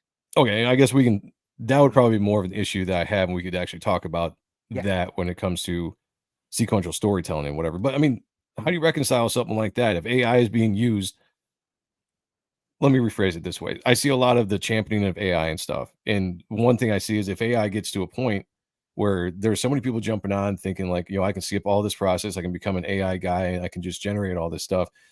If the industry, any industry ever went to AI hiring, you're probably only going to give a few jobs because the jobs are going to go to like a handful of people that can produce every single thing. And AI producers, artists, creators, whatever you want to call them, are going to basically be a dime a dozen. Styles are all going to look the same because you can prompt everything you want exactly the same. There's not going to be any distinguishing aspect between you and somebody else. Whereas in a real drawn picture or a real writer, there is absolutely distinguishable qualities between people. So I think you've taken a number of assumptions in a lot of what you're what I saying do. here. Yeah. But some, I think, false assumptions and conclusions there. Because first off, to answer the super chat, if someone makes like a story with AI, help, and it's a great story, my reaction is awesome. We have more great stories in the world to enjoy. Created by things, though- AI. No. Well, this is where you get the false kind of assumption there, is to make a good story with AI, you're going to need to be a good writer. Otherwise, you're not going to be able to tell what's good in what the AI spits out. I mean, I can speak from firsthand experience here as a writer, okay, an author, right? I've So then you seen become good an editor. writing. No, I've seen good writing and bad writing, okay? And there are a lot of earnest, hardworking people who really want to, write stories and stuff. And they've sent me samples to review. Like that's one of the things that I've done on my channel, where they send in their writing samples and they ask for feedback and stuff.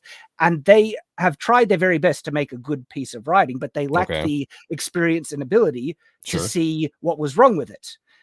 And that's the exact same with AI. Anything that's you use to write with AI, if you are not already have talent to be able to determine the difference between good and bad writing, especially with prose, especially with sentence structure, pacing, there are so many complex things that you need to understand to write a legitimately professional, passable, work, that if you're not aware of, AI is not going to help you get and there might be some pieces that are like half and half, where the AI got stuff right, but they didn't have the experience to actually know what was good and bad and improve upon. But that means the best is just going to rise to the surface. Okay. And the best, AI assisted writing, if it's a legitimate story, great. We got another great story in the world to enjoy. I flipping love that. I see no problem with having more great art in the world. I have a I have a big problem with things that are created by a program and not by human beings and just put out there for, like you said, if you know how to write a good story, you prompt your whatever. I don't even know how it works with, we're talking about comic book art, but since John sent that $100 super chat, I'll try to, and talk about the novel. So whatever prompts you might do to actually write a novel, it goes out, you go in, you do your edits and blah, blah, blah. And then you put it out. So now you're putting out a book, theoretically, I'm not saying you, but you put out a book and it's, so-and-so title written by AI assisted by Shad M Brooks. Like what is the point of anybody reading that? Because it's not the human What do you brain. mean if it's a good story? The human imagination for telling a story, for telling it with passion, telling it with whether it's romance, whether it's sci-fi, horror, all that kind of stuff. People are attracted to the stuff that humans do. Like I like human creation. Really? I like Really? human creation. If you Because were I if thought you were the to have writing I thought the writing in She-Hulk was pretty trash, and that was made by humans. well, it Supposedly. has to be good still. There's good and bad in Aha, anything. there's the difference. You can't There's the you can't just say that there's Well, bad you- stuff in human well, writing that's and my bad point. art in human art, so it justifies everything. The You point can't is, put if there's an human. You art, can't just say if there's a oh, piece sorry. of art, if there's a piece of art that's created by an artist, drawn by hand, I can see that, I can respect it, I can enjoy it as another human being, and I can sit back and say, wow, that person was talented enough to do that themselves, whether it's art, whether it's athletic ability, whether it's acting, whatever. I can sit back and be respectful and in awe of the human ability to do that. When a computer does that, it's a soulless, lifeless thing. It's just a copied, algorithms or whatever that has produced something. Yeah, it might be tweaked by human hands, but if you're like, hey, this is an AI story, would you read it? I'd be like, no, why would I? There's no If it's a great human story, heart behind it.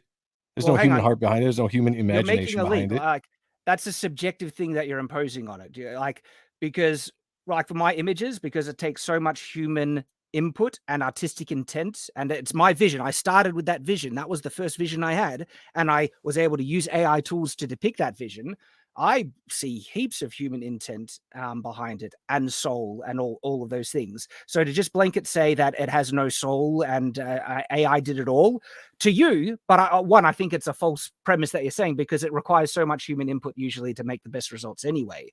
And when you're saying that you value the human aspect to it, so do I. Like I said, like I think a handmade piece of art, right, that's legitimately good will always be superior to an AI piece of art that's also legitimately good. But I think a gorgeous piece of AI art is more valuable than a trashy piece of human-made art. Okay, I don't put just because humans had involvement in it makes it automatically superior. No, it needs to be good. She-Hulk was trash, and the writing was trash. And Yes, I agree. And it might have been, honestly, if it used AI, it might have been a lot better. But by the way, we're a far way off the technology being able to write stories, like AI being able to write stories of any complexity or depth or anything like that. So it'd take a while to get there. But if it's actually legitimately good and it has human intent, or even if it doesn't have, most will have human intent because a human is initiating creation. And so it's hard to say it doesn't have human intent behind it when most of it does. But even then, even if it doesn't have human intent, if it's a legitimately good story, absolutely I can enjoy and appreciate it. It's like a story doesn't need to have been made by a human to be good. Just like I see art in nature, humans don't need to have made it to see beauty in nature. Humans don't need to have made a story for, if it's a legitimately good story that has something like, imagine it has a movie message. Imagine if it was like Lord of the Rings. Okay. If an AI could make something of the caliber of Lord of the Rings, it would have inherent value for the quality of the story itself, regardless of how it was made. I just have a hard time with that, personally, Chad, because That's fine. That is absolutely I think fine. most people are attracted to the human element of things, the emotion. Like I said, soulless. Like you can't capture the same kind of human quality emotion when writing. So if somebody's writing something, and let's say they're writing a very emotional scene, that writer usually can pull from something emotional in their past and put it into, fictionalized into their work, and they can pour that passion, that hurt, that pain, the sadness, whatever you want to call it, into it. You can feel it as you're writing or you're reading it. You can feel it as you're reading it, as that person is depicting it. A machine can come through and type the same kind of story. It's not going to have that kind of human element that you're looking for. There's no connection there. It's a soulless connection. Even if you had the same kind of words, there's a difference in the way that it is written, is perceived, is put down. To me, you're not ever going to replace that human emotion, the soul of what art is. It goes to comic book art. It goes to writing, as we're talking about novels. Kind of got away from the comic book stuff, but let's bring it back to the comic book stuff for a second. When I look at somebody's art, my favorite artists, I see the life that's in there. I see the soul that is in that art. If I look at a bad artist that is just doesn't really know how to draw, or whatever, you can see lifelessness in that art too. It's all around, but that is the human element. When I see AI art, whoever makes it, it's usually pretty stiff. It's not dynamic. There's not a lot of life to it. It's just a sometimes pretty generated picture. But to me, that's not comic book art, because comic book art comes from a different place. There's dynamic action, poses, emotion, storytelling, all within just a flat picture. Just a cover can have it. The picture you show me of the stuff that you've done, even the dynamic pose of the chick with the sword that you've shown off on Twitter X or whatever, it can look good as far as the mask puts over it. You can tear it apart. People can go in and tear it apart and say this looks off, blah blah blah. But all together, the art in general doesn't have any soul to it. It's not dynamic. It's flat. You know what I'm saying? Well, then you have nothing to worry about. Well, you have nothing to worry about as an artist then. I don't even need anything to worry about in general. No. But you have to pick one extreme, because it's either going to be one or the other. Either it'll never be as good as human art, and you can objectively see the lacking quality in AI art versus human-made art, as you're describing. You're saying there's an objective flaw that AI art will never be able to overcome, and therefore human artists have nothing to worry about because they will always be able to make superior art then because of the human component. Or it legitimately can make equivalently good art on a technical level that can cause emotional responses from people and stuff like that. And then, then the whole fear mongering of it's going to replace, humans and stuff. It's one of the extremes. It seems like you're saying it'll never be good enough, which means artists have nothing to worry about. Here's the thing that I look at as a dangerous precedent. And I'm not saying you in general, because your process, you do put some time in editing your A lot AI of time. generated art. The dangerous precedent that AI can put out there, and one of the reasons why I have a gripe with the videos that you kind of put out, championing it, saying like, this is, great technology, you should jump into it. People that don't have the want to get better, to know how to draw, to learn technique, to put the time and effort into becoming better themselves, are going to go in and just start skipping steps. It's not going to help them as an artist. It's not going to help them grow as a person. And it's How do you going know to that? cheapen, because there's no way that you're going to be able to go and say, I'm going to put this very loose pose in, or even no pose, and just prompt something in and create art. You're killing that person's ability to learn how to draw. You should learn how to Hang draw. on. You should No, become that's a better artist hang on, before hang you on, hang jump on. in. Hold on a second. I got a You've point. made a massive false assumption there, though. No, wait, I got a point. Okay. It's going to make a generation of people lazy to the point where they're like, I don't need to learn all this. No, it's not. Wait. When it comes to comic books specifically, Okay. there's an art form to comic books. There's an art form to sequential storytelling. How you move somebody through a page, how you tell a story on the page is not just the art. You're going to have people that can be like, well, I can just skip all that because I can put prompts in, and this is going to generate this pose that I want. I'm going to put this panel here. I'm going to put this panel here, blah, blah, blah. I'm going to create a comic book. I'm going to put it out.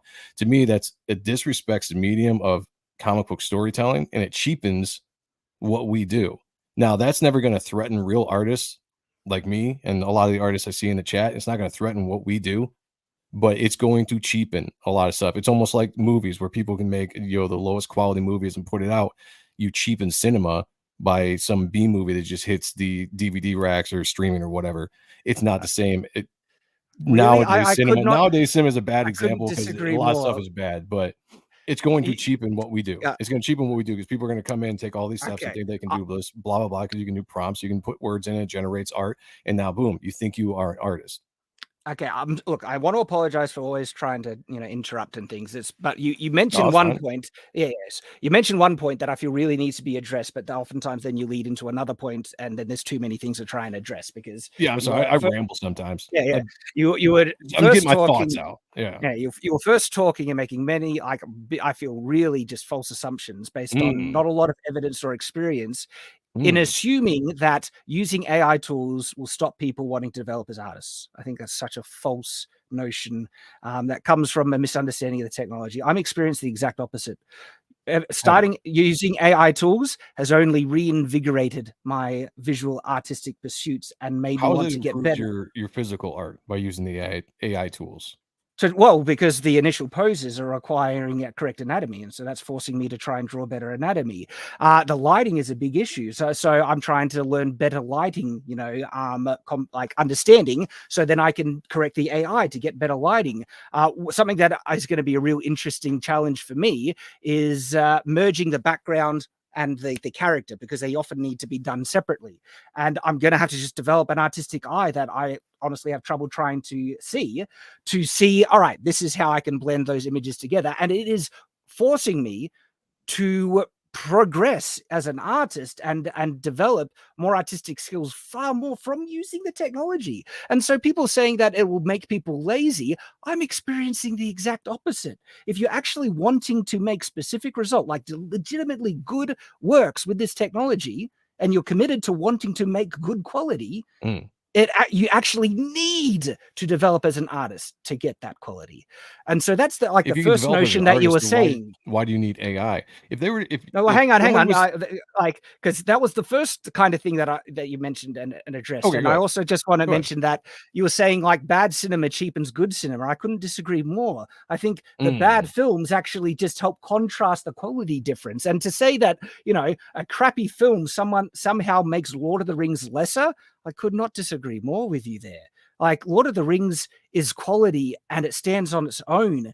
And it doesn't need to rely on the non-existence of bad works to know that it's good. In actual fact, it's bad works that oftentimes helps paint a contrast to see the difference. Because I tell you what, I have a newfound appreciation for the Star Wars prequels ever since the Star Wars sequels came out.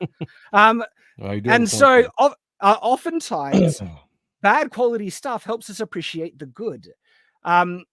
But okay, so you were wanting to address the development of the artist, where you were saying, why don't I just develop an artist without AI tools? Why don't digital artists develop drawn paintings without digital tools? It's because we enjoy the medium. I'm liking the results of what I can do with AI tools. It's empowering me to do so much more with these tools than without. So why the heck wouldn't I want to use it? Let me push back on that a little bit. Okay. A digital artist using, digital paintbrush or whatever in a program like Clip or something like that, they still have, majority of them still have the ability to paint in real life, to do that exact same work in real life.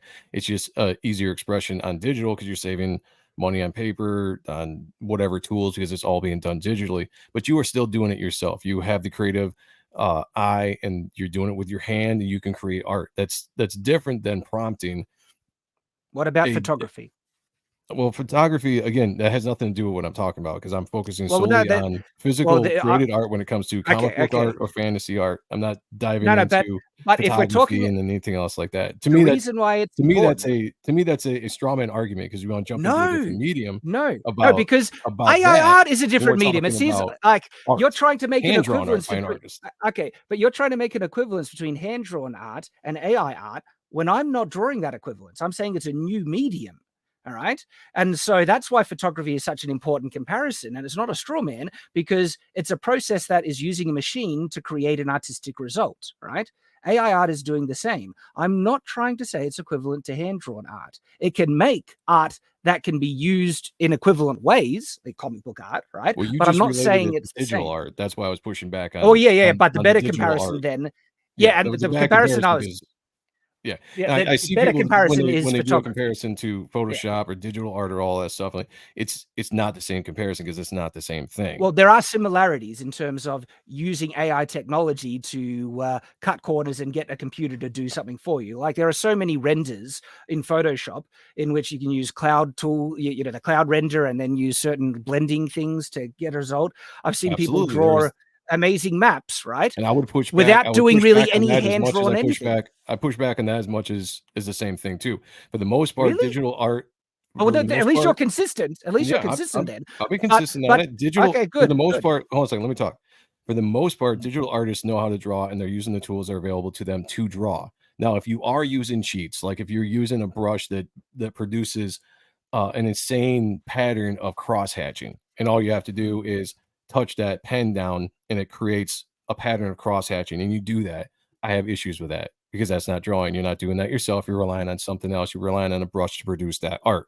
So I've pushed back on that as well. But that in itself is a little percentage of what people do. It's not a giant percentage as in the AI creating stuff for you. Now, like I was going back to my original question, if you as an artist, your skill now as a physically drawn physical medium, if you were to take away the AI, you don't have the ability now to produce these beautiful pictures with your prompts and your edits. How is that improving your actual physical drawing to the point where you could potentially get to something like that on your own without the assistance of the AI? Why should it need to improve you? Wouldn't you want it to? Not necessarily. As an artist, like producing is trying to get better, but that goes back to my point. Is like hang on. That breeds the laziness. I'm not saying specifically you. Doesn't. But it breeds the laziness in the person. It's like I don't need to skip those steps, or I don't need to do those steps. I can skip it because I can go from A to B without learning anything. Because I why? disagree. You take AI away, and your art is what you are. Technology disappears, right? Technology is boom, one day gone. All you have is your physical tools to draw with. That is your skill. That is what you have. You spend so much time in AI and designing and editing and all that kind of stuff. You're not improving the physical art that you are trying to produce. So to me, that's lazy. That's lazy when it's Well, producing when you are producing that art. You're not improving yourself okay. in any way to where you can be the same quality artist. Like digital artists, the pad disappears. They can go to a piece of paper, draw the same thing they just did digitally. Photoshop, similar depending on what you were doing. Colorists, you lose the ability to color digitally. You can still grab, markers or paints or whatever and still color just as beautiful to a Not point. just to a Just as point. beautiful to a point. There was Mm. some amazing colors out Um, there. Traditional physical colors with the tools that they have producing some beautiful work, and they don't need that with the digital stuff. So if that disappeared, they still have that skill because they took the time to learn that before they did something else. It's not the same within AI. I disagree so much with what you said there, because to me, the skill that someone has to drive a Formula One racer is a legitimate skill, even though they can't use that skill without the car, and everything that you said there describes photography. Okay. Like why does, using photography, somehow, why is photography lessened because you're not developing painting skill when you use a camera? Like it doesn't matter. Like AI art shouldn't have to develop all these other artistic things that you're finding value in, but because you can develop skill with AI tools, it's its own art form. And then you can apply other artistic abilities and tools like drawing. And when you really want to get the best, your notion that it doesn't encourage you to develop as an artist is completely false. It actually does. If you really wanted to get the best results with AI tools, you need to then develop other artistic abilities to add into the process. If I, as an artist, let's just say my extended drawing was I knew basic anatomy. I could draw a pose. I wasn't really good at rendering or making something look 3D with lighting, all the stuff it takes to make something really, really good. And I draw something, and then I take that piece of art and I go to another artist that, let's say an inker or whatever, that's really good at what he does. And I give it to him. I'm like, hey, make this look better. And he basically goes over it and he finishes it out and looks awesome. Doesn't look anything like what I did, but it looks awesome. I'm just like, man, wow, that's incredible. And I take it and I get it colored by somebody, and I take it back and then I put it out on the internet, the interwebs, and say, look at the art that I did. Yeah, these other guys did the majority of it, but I did the base of it. I tweaked this stuff here or there. This is my art. That would be the equivalent of AI artists. What do you mean, like taking credit for a colorist? Taking credit for something that something else has done that somebody else did. In your case, the AI created 80% of what you do. In my case, I just went and hired the best I could hire and made me look awesome. It's not my art anymore. It's somebody else's art. But I am still it has taking your credit for art it. component in it. And I don't think just because If someone my wants to stuff, hire you can't even resemble what I did. It has my art component is no longer in it. It's not my art. well, if it If I doesn't draw something and somebody finishes it over and completely changes it, my art is gone. I have nothing really in that art anymore. I can't sit there and take credit for it. unless you were the one who was doing the change and stylistic alteration over it and guiding it. Let's then just it say I is got something back, right? Can I Let's just say jump I took- on? Can I just jump on this super chat here, because it's a massive false equivalence. I've never tried to claim that like an AI artist is equivalent to a hand-drawn artist, or that a photographer is the same as a landscape painter. I've actually been trying to multiple times say that this is a different medium. It's a different artistic medium. And a photographer is an artist in their own right as a photographer, not as a landscape painter. They're different mediums. And an AI artist is an artist in a completely different medium to hand-drawn art. I think, have I not been clear about making that distinction? I think I've said it multiple times. So back to my point. Okay. If I draw something and it's completely aped over by somebody else, right? What I drew is completely gone. Doesn't resemble You've already anything. drawn a false equivalence. You're saying someone else is doing it. Imagine you draw something and then you put a pendulum over it and you push the pendulum and it changes, the image enough to be considered different. Just because the pendulum was doing most of the work, you initiate it. You're the one who caused that change, and it's a change that you wanted. Just because it was an automatic process that you initiated doesn't mean that you are not the sole creator responsible for causing it. And so you're drawing a false equivalence when you're bringing in someone else's intent. It's a completely different example by doing the pendulum thing. Why? So what I'm doing is directly relating it to what AI does. So instead of someone else, you're trying to compare it to someone else. Another artist that's drawing over me and changing my art, making it better, completely destroying what I did. That's gone. That doesn't exist anymore. What exists now is this beautifully drawn, rendered picture that somebody that knows what the hell they're doing has put together. Looks amazing. My original art, gone. It doesn't exist. It's not there anymore. That other person, that is AI. That is AI. That's what AI is doing. You know why it's not? Is because Why? I'm telling the AI to do that. Your analogy is you're saying someone else is taking your analogy is you're saying someone else is taking their art and applying their own artistic intent to bastardize the image and change it to what they want. No. Your analogy would be equivalent if you gave your image to another artist and then held their hand and then said, do exactly what I'm telling you to do. And I want the image to look this exact way. Now, again, I'm not trying to say it's equivalent to doing it by hand. But the director analogy is interesting because I believe, like film directors, artists, but did they do everything manually by hand? Were they responsible to every single part? Did Michelangelo paint every single part of the Sistine Chapel? No, he didn't. But he directed it, and it was strictly according to his vision, his intent, and the result was according to what he wanted. And so, yes, film directors are artists. And yes, AI artists are artists. And if I use an AI, image generator, a tool, to depict what I want, what is my artistic vision, that's me doing it. It's not handing it over to someone else's creative process to do what they want and you don't have control over it. You can maintain control over it to depict what you want. And therefore, you're the artist. So let's say you have the artistic vision. That's you're still putting prompts in and somebody else is doing it. So it's the same. It is the exact same thing. No, if I drew something and I drew something very, very loosely, let's take it to a comic book example. So when someone does layouts in a book, they get credit for doing the layouts. And then you get a guy that comes in and does the finishing. He gets the overall credit for the art because he goes over the art and makes it the art. What the layouts are, it completely disappear. To your point, if I was drawing something, say I drew a stick figure, we'll just go really, really crude with it all. I draw a stick figure and I give it to Mark Silvestri, and I'm like, Mark, you're the GOAT, you're the badass. Can you make this stick figure look like Witchblade? And I want her hair blowing in the wind, and I want her sitting in a pose with her back arched, her legs kind of to the side. I want her smiling a little bit, maybe eyes a little squinted.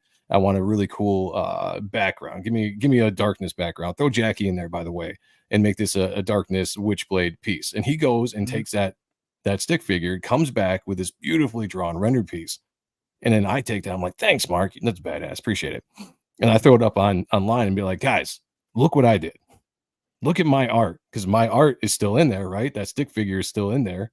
So apparently that still counts as my art, even though somebody else completely did it based on the things I asked them to do to a T. That is what AI is doing. No, can you identify what you do?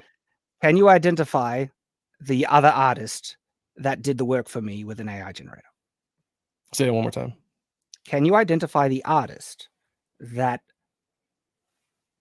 was involved with the AI generating the image? That, to me, that's that's strong. Impossible. No, it's not. It doesn't matter. You know why? You know why? Let's take the name out. Let's take you're the name out. constructing. No, hang on. Let me finish. Come on, Joe. Let me finish. Put my stick figure. Same thing that Joe did. Joe, Nobody. I just let you talk for a while. Come on. They Let me do the finish. exact same thing. Take the name off. Take the name off. Throw Mark Silvestri's name off. The reason somebody that's why better at me has done the exact same thing. If the name is what's tripping you up, no, the name is what's tripping you up. What's happening is you're drawing a false equivalence by trying to say that this is someone else. No, you're trying to say this is someone else. This is not someone else. This is a computer that is soulless, right? That I'm using as a tool. Okay, I can't give credit to any other person involved in it because there's no other person involved in it. All right. In actual fact, because there's no other person involved in it, it required so much direction on my behalf. Am I saying it's equivalent to me doing by hand? I've never said that. Okay. And look, there is more of an equivalence to identify it as a director, except with AI, you're required to do far more manual input to get the best results than a director does with a film. But the director still calls it his film. Do we not? It's not the same thing. No, it is the same. No, it's Hang on. not. If you want It's to draw not. an analogy of hiring other people to help take part in a creative process. Yeah, but you're going right, from comic books to hang on. movies Is that Jurassic directly- Park? Hang on. Is movies Jurassic directly Park, have a team that have answer to put this. things Is together. Jurassic Park Steven Spielberg's film? He directed it. It's his film, though, isn't it? Shad, this It has is. nothing to No, do it with is. comics. And he has every right to say it's his film because it was his specific vision. Although he used other people to help achieve and produce that vision, it was his vision. And so it's his film. And so if you want to go with the director analogy, okay, in the claim of ownership, we can go that way.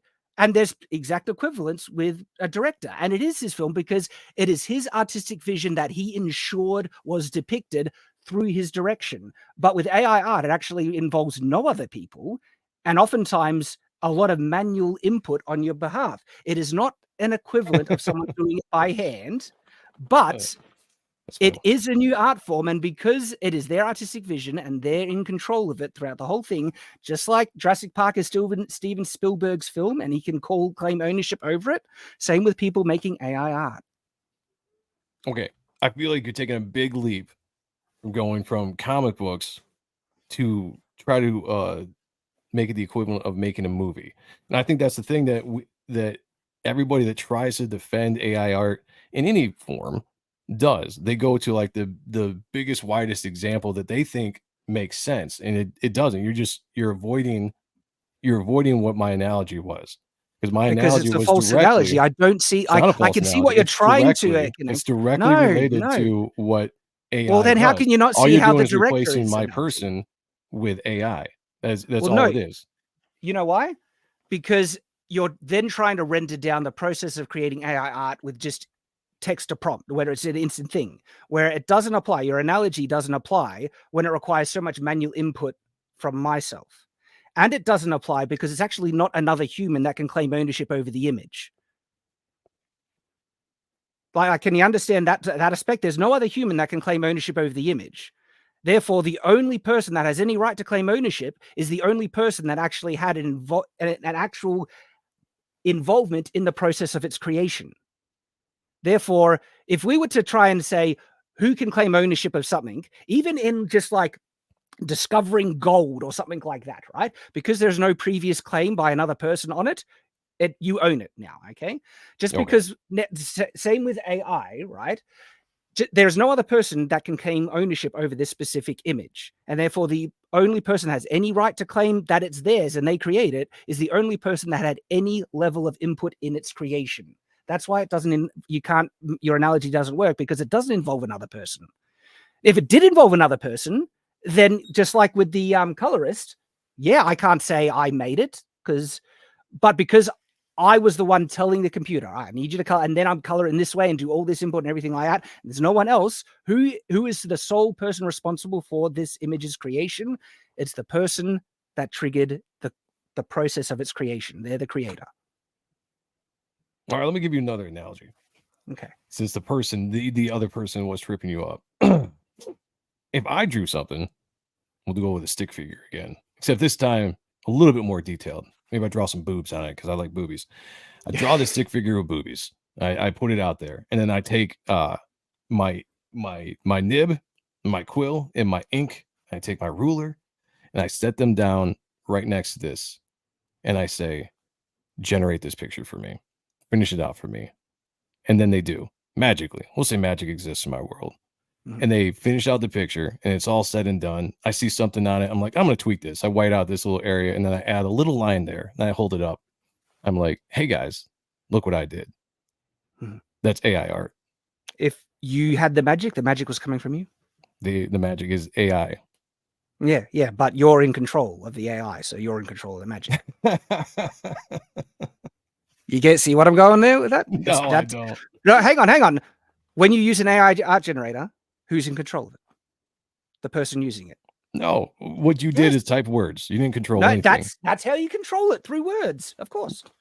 All right. Imagine. Let me give you a counter analogy. Imagine you had a magical pen Okay. that only responded to your directions through words, and you say, "Pen, go up. Draw a line at this angle, this round. Now do a curve and do this." And it's requiring your constant input and direction verbally to depict an image you have in your mind. You would be the creator, wouldn't you? Like if you Not like, hey, no. yes, yeah, absolutely, because you're the one creating it through your direction.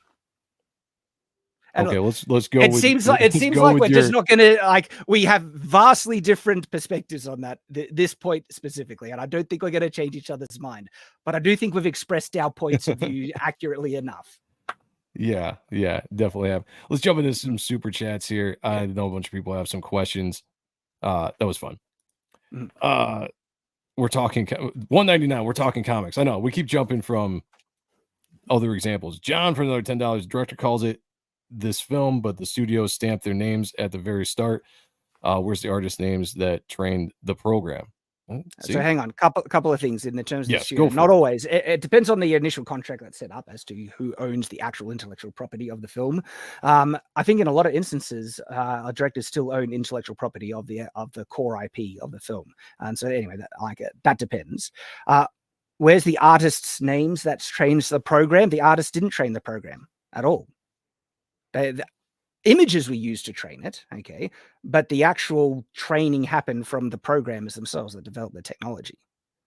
But again, that produces a model, not an artwork. The model is what is used to produce an artwork based on a prompt. So what they've created is a tool that is used by individuals. Okay, then. All right.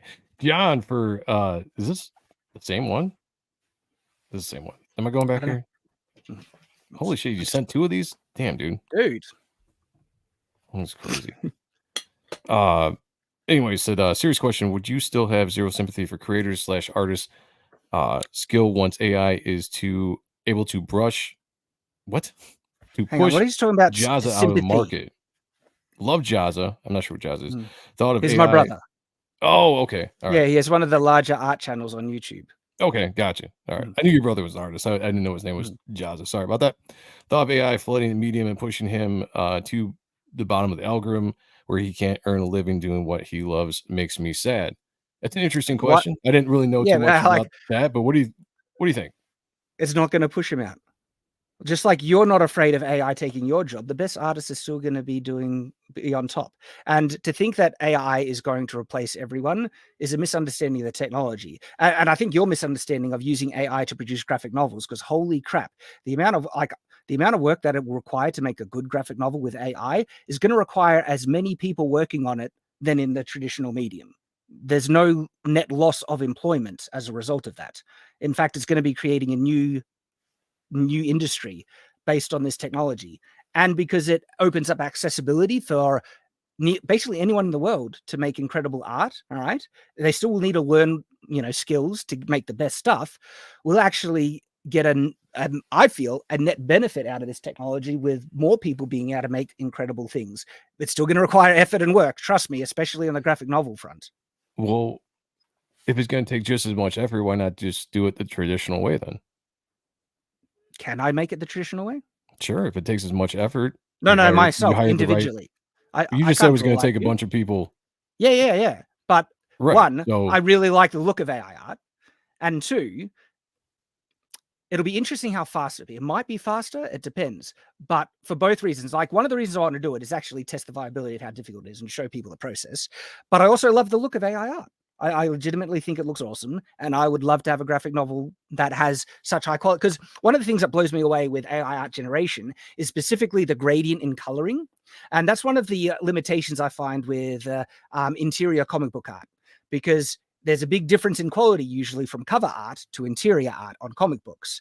I would love it. Yes. Yeah, I would love it if all interior art was of the quality of cover art, but that takes a lot more time and effort. With AI tools, I think we can do that. And I think I would be able to make with my own limitation, I'll do my best. But a graphic novel, like, I'll just bring up that. We got off topic, and I don't need to show the entire process anymore. But to share that image, that final image that I made, Well, let me just say about the interiors versus cover thing. You can make the interiors just as good as the cover. It's a want. It's a will. It's a want. It's not that you can't. You can put the exact same amount. For most people, it's not financially viable because of how much additional work it would require. Why you go to the indies, make your own books when sometime you need to make it as best as you can make it. Yeah, but even like the coloring specific, like, because this to me is reflecting a really crisp and impressive digital artistic style where the line work is kind of not there, where it's pure color on color with really nice gradients and stuff like that. And I have never seen, and like one of the like, I have trouble thinking of any comic book I've ever seen that has consistent interior art to this level of kind of detail and color rate. I can't think, like, maybe there's one or two that comes close.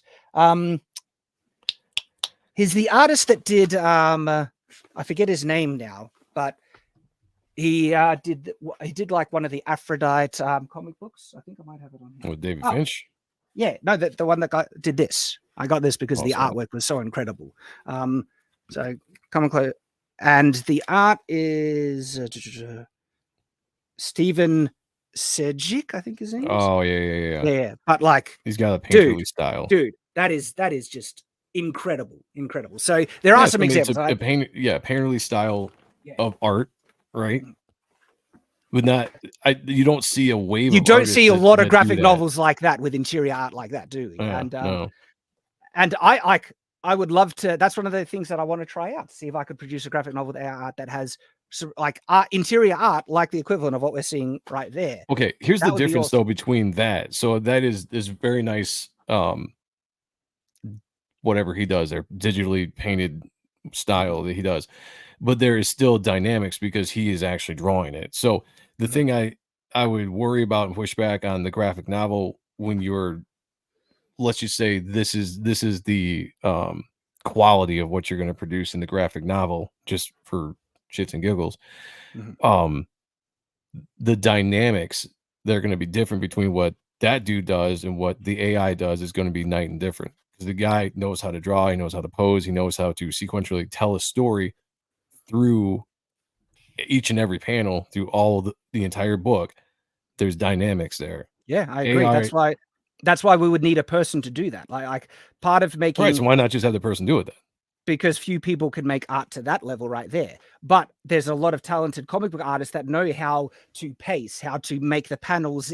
Because trust me, like something that blew me away with, working with Mike S. Miller on the Shadow of the Chronographic Novel is his visual storytelling ability in understanding how to put the panels where they are to convey a story visually. Blew me away. Absolutely amazing. That's storytelling in comics. Exactly.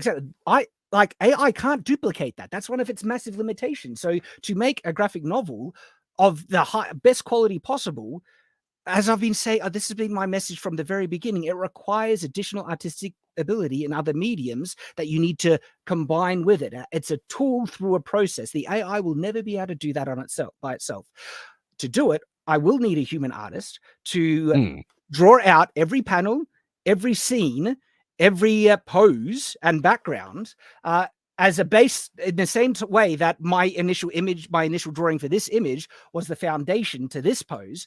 You'll need that for every single panel. If you're gonna want to make something of true quality, like genuinely good, that is conveying specific, story in each panel, because storytelling visually, every panel moves from one to the other. So you're going to have very specific pose that needs to be in those poses so the story makes sense.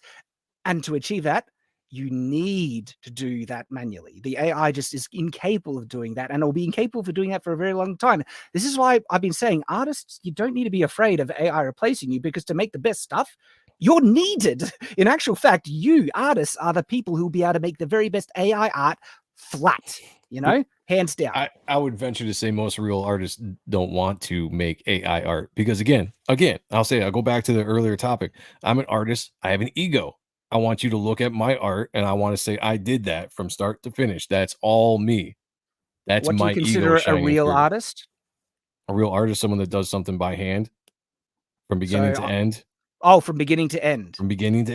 by Oh, hand. see, to me, I don't think nearly as many people are as precious about that as you're describing. And Really? also, yeah, but also when we're seeing a different definition of artists here, okay? Because I know I can think of heaps of artists, right, that identify as artists and everything like that love AI and they're using it and they share the process and stuff like that and they use it as a thing and they don't have such a restrictive vision or view of what a real artist is. And again, because when you say real artist, that excludes photography, but I think photographers No, are real let's keep artists. it to the comics. Let's not jump Right, into so a other real medium. comic book artist. Well, Yeah, real I'm not comic trying to book claim. artist. Okay, well, Real you comic need to book be artist. very specific when you say artist. When you say you do not see any real comic book artists, okay, that's the difference. And Well, I don't have to be that specific because I already said at the beginning of our no, show that because we're talking because I specifically don't about use that comic book artists. definition. So when you're talking about if I were to say a real artist would be willing to use AI art, yeah, I absolutely believe that. And so I don't accept your definition of a real artist is, and I don't follow it. And so, would a real artist want to use AI tools? I think absolutely. Even real artists, right? And I know several, but because AI is so polarizing and people get attacked for merely mentioning that they use it in small ways, I won't mention their names, right? But I know professional level, phenomenal artists, right, who are really interested in using AI tools in their process. Absolutely. Whoever those are, I mean, I would push back on them as well. I don't really care. It's These just artists. this is my opinion when you talk about the art Oof. form, when you talk about the art form of drawing line for line everything that you were creating, how can you take pride in something that you don't do 100%? And when I say real artist, real comic book artist, somebody that takes pride in their work, that has that ego to want people to appreciate what it is that they did, is not going to step aside and be like, you know what? I can have something else that's not me finish this off and take the same amount of pride in it. I don't think that's right. I don't think that's gonna happen. I don't understand it. Let me jump into a couple of these super chats real quick because we're falling behind. You guys have been crazy with the super chats. And I appreciate y'all. GJJ, $10. Thank you. I appreciate it. Says drum machines and sensitizers will destroy music, aka 1975. Drum machines have destroyed music. No, music is still around. Like No, the I'm just saying, whole like, no, yeah, it's this true. The again whole jumping into a fear, different medium, but but yeah, you're right. There's a lot of they're stuff I can go equivalents. into that. Yeah, I can but go no, in they're deep into equivalents. that. Like AI art is not going to destroy handmade art. You'll still draw. Absolutely Yeah, not. good. I'm glad we can agree on that. Yeah, absolutely. We got Clayton. What's going on, brother? Howdrawcomics.net for $5 Australian. I like that.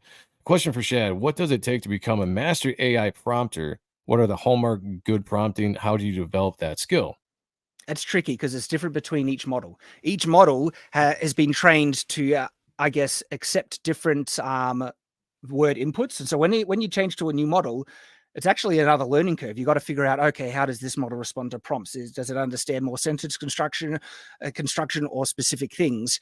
And then once you actually figure out how the model specifically, and this is going to be different between just also different AI image generators. So you have Stable Diffusion, you have Midjourney and things like that.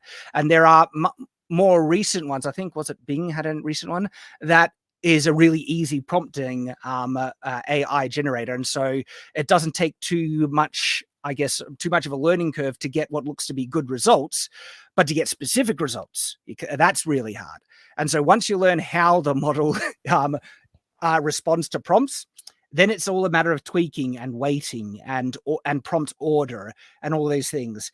And I don't consider myself a master prompter. I can do it well enough to get the results I'm after. There are people who are much better at prompting than me, who understand the specific inputs and can get much better specific results with a good prompt. More than So would you consider yourself a prompter then and not an artist? I consider it as a type of art in and of itself. Clayton for another $5. Thank you, brother. Said, why is it so hard for AI artists to own what they do and admit that it's way faster and easier to create than regular art? It's making art on a god mode. Hang on, when did I say it wasn't faster or easier? Never said that. I've said it requires effort and skill. It still does. And to make the best stuff it does require, I've never said it requires as much or more than handmade stuff. No, I've been very clear that one of the appeals of AI art is that it is faster. And that's one of the significant things about it. Like an artist can use that in their workflow to increase their output in tremendous ways, absolutely phenomenal ways. And even with them doing most of the work, like I already mentioned there's a guy, I forget his name, which is annoying, where he shows like, he's digitally painting, but there is an AI that is rendering that as he paints, like one for one as he does it. And it's amazing. And so that tool and the application of AI is a means for digital artists to speed up their workflow to a crazy level. So yeah, speed is an absolute massive benefit of this technology. John for $10 said, Shad, call yourself an editor or director. I think people might be okay with that. Same would work for 4 people using ChatGPT in 15 years. Once it's mastered, they should call themselves editors or directors.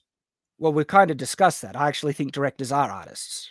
And so when like, this is the kind of frustrating thing. Whenever I say AI artists are artists, they think I'm trying to say they're equivalent to comic book artists or hand-drawn artists. And I've been very clear about that distinction. I'm not actually saying that, because artist is a very broad term and there are multiple types of art.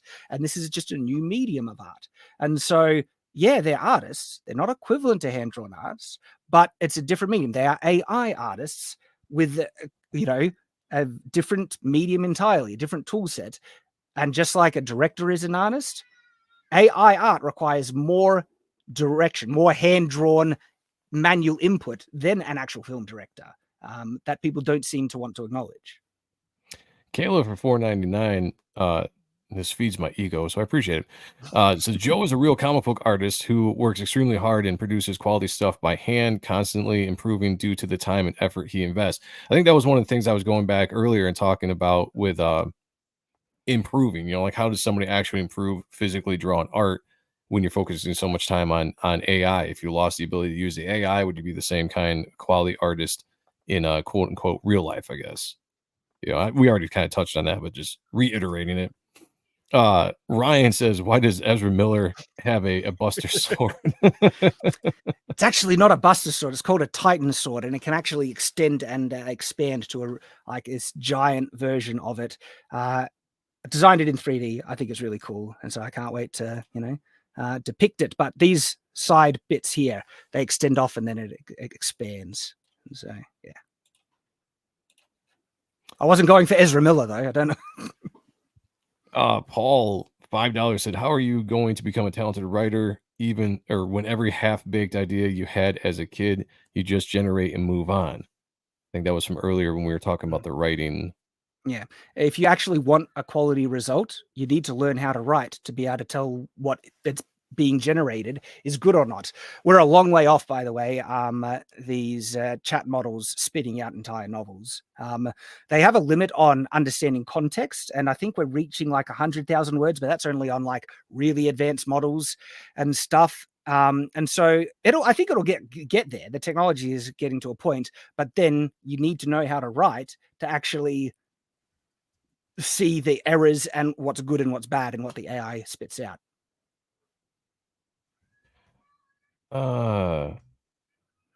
We got 143 people in the chat. I'm going to put a poll.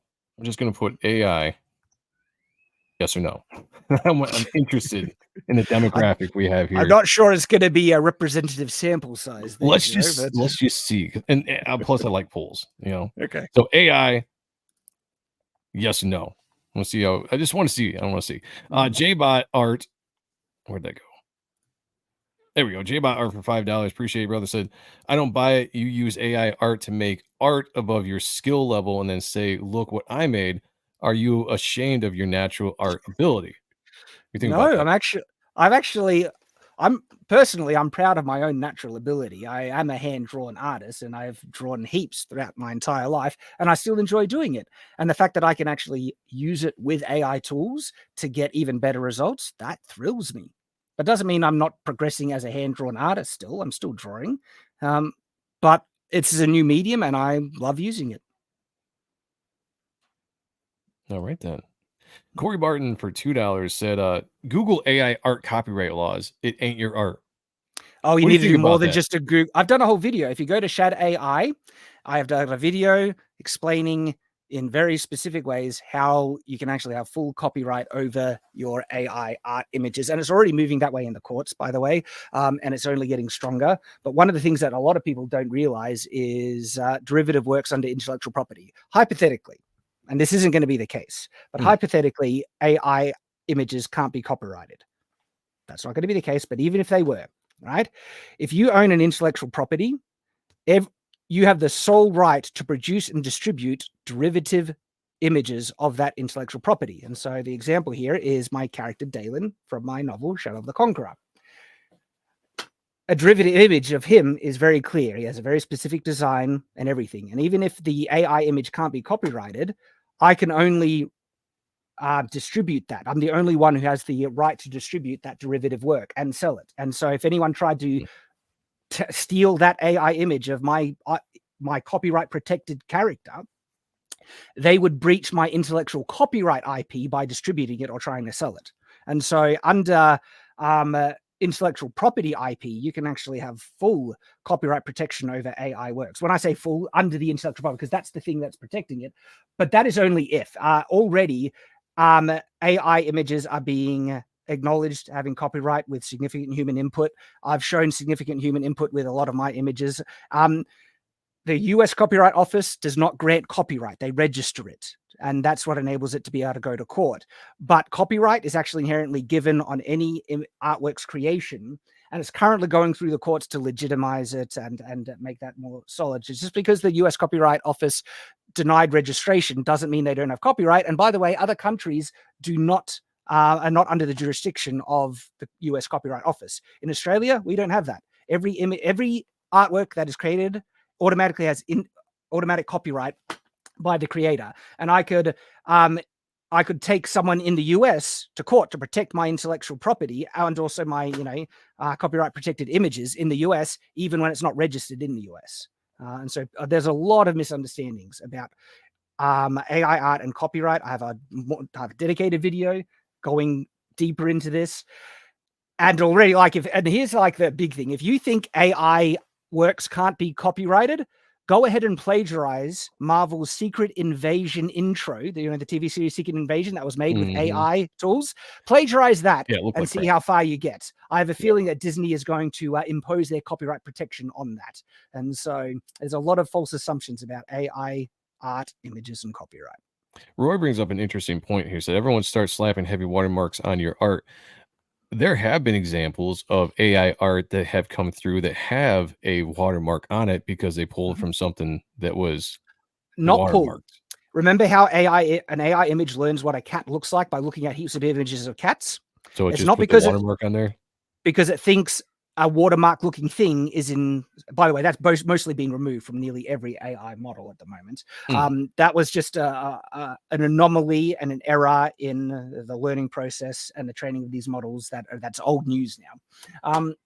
But yeah, that wasn't it actually copying from a direct image. It's just that there were enough images that had watermarks that it confused the AI to think that its images are supposed to have watermarks or signatures. And these signatures and watermarks, they're never one-to-one duplications. It actually, when I started using it, when models had these errors in it, it was creating random signatures that never existed before because it thought, artwork is supposed to have signatures, just like this is what it's supposed to look like. This is what a cat is supposed to look like. It's not lifting it from a specific individual image at all. It's just got confused because it thinks that's what it's supposed to look like. So doesn't that kind of go back to what we were talking about earlier with the images that it's been being fed? So you're being fed images created by human beings, and it's taking those images, which could also take signatures, watermarks, all of that. And what is being produced is coming from actually produced human art, even if it's broke into a billion different pieces and regenerated. That's not how it works at all. No, it's not broken into a billion different pieces. These images are not retained in the models after the training process. Remember, it learns what a cat looks like and is able to reproduce and create a new image of a cat from a diffusion pattern. It's not a collage. It's not drawing from an individual image unless it was overtrained or there was a mistake in the process, right? You could type in the Mona Lisa into image generators and get a warped mutated version of it because there was enough instances of the Mona Lisa in the training set, but it will never produce that randomly based on a complex prompt. You need to actually tell it to make this specific thing for it to make even a remotely similar facsimile of a training image that was in the image training sets enough times, like the Mona Lisa. But it'll never spit out the something like if you tried to describe the Mona Lisa word for word without saying Mona Lisa and try and get the AI image generator to reproduce a one-to-one image of the Mona, it's impossible, because it creates images anew from literal noise, from a diffusion pattern. And so the idea that it's broken into a billion pieces is false. That's not how the technology works at all.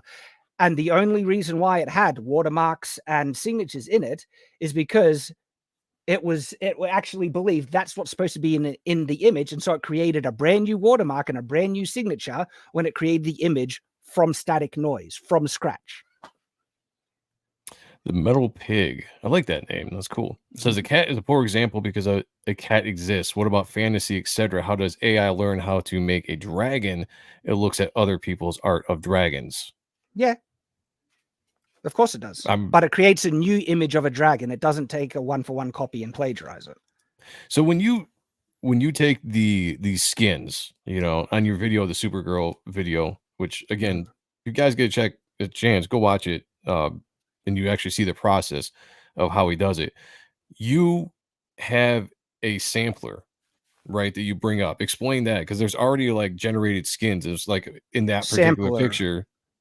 Well, I can't remember I'm hoping you kind of dive more into it and explain it. You go to like, you have like a sample, like there's these animated drawings, these masks, these, different things. And that was the style that it posed and made that Supergirl. Because that Supergirl originally came out with like kind of an animated face before you changed everything up. Okay. You're talking about so explain that. Yeah. Where does that? Where did those come from? The model or checkpoint are image generating models that are trained in different things to imitate style. And so the first one that I was using is called Rev Animated, and it's made to duplicate a more animated style. And it's actually really powerful in terms of finer details and things, but it also had problems. You saw, like, if you saw that, initial video, there were artifacts, random light things spewing out, the multiple kind of capes flowing in one. It had issues, and it can't do a realistic looking style either. But I use that Rev Animated to generate a possible composition, and then I found one that worked, and then I edited in Photoshop to make the composition I wanted, and then put that back in and editing, processing difference. And I eventually changed to another model, which is called Realistic Vision, which does really good realistic stuff. Was it Realistic Vision? Now I can't remember. But anyway, that's one I usually. Who created those images, I guess, is what I'm asking. Oh, well, those aren't images. No. So these models are trained in the similar ways that the large models are trained, but just a bit more specific. And so they're trained off of thousands to millions of image references. These are the training images. And so it's an AI thing as well, then. Yeah, it's an AI that's thing. What I'm asking. But okay. What people falsely, they incorrectly assume about this is that they think images are retained in the model. No. They train. So this more specific model is trained off of a more specific set of images, but it's not copying and storing them. It's learning, this is what you want me to make images like. It's learning style. It's actually learning what these things look like. Yeah. Guys, I apologize if I didn't get every super chat. I tried as best as I can. You guys were definitely flooding them in there, so I do apologize if I missed one. But I do appreciate all the super chats tonight. The chat has been absolutely fantastic tonight. You guys are going back and forth. Good discussion in there. Some funny stuff. See a lot of funny stuff posted in there as well. Chad, I do appreciate you coming on tonight. Mate, I've loved it, like genuinely, because we disagree on some strong fundamentals, but this is the type of discussion I actually really love and appreciate. And look, I'm sorry for interrupting. You don't have a tendency when something is mentioned, I want to address it. But you've been really good about it as well. And it's been respectful, and this has been great. And this is the thing, like, I get upset when people take this discussion so personally, and they look too much into it, and then they create like a narrative in their mind that I'm trying to say I'm better than hand-drawn artists, or that, all this other nonsense that I've never said. And they try and take it to a personal place, and they get personally offended, and it shouldn't be that. We have a disagreement about an emerging technology. That's about as far as it goes. Like, I'm not offended by any means by the fact that you think it's soulless or that you think it's lazy and stuff. We simply disagree. And that's the end of it. I don't see the issue with disagreeing about it, but a lot of people take it very personally, unfortunately. Let me ask you one last question, because I was going to say this earlier and I completely forgot when we went on to different topics. Why do you think that you've been so combative in an attitude wise coming right out with your posts, where it's almost like you're baiting artists with the way that you phrase posts and say, even if you go into your videos, you come off kind of no offense, you kind of come off in this like kind of pompous way, right? Like where you're almost like you're like giving it back to the artists that are afraid of the AR stuff. I think AI. that's it's not intentional if it's there. I personally don't think it is there. I'm not going in to be combative. I'm disagreeing strongly, and I'm saying this is what it is. This is incorrect. This is correct. And I don't apologize for that.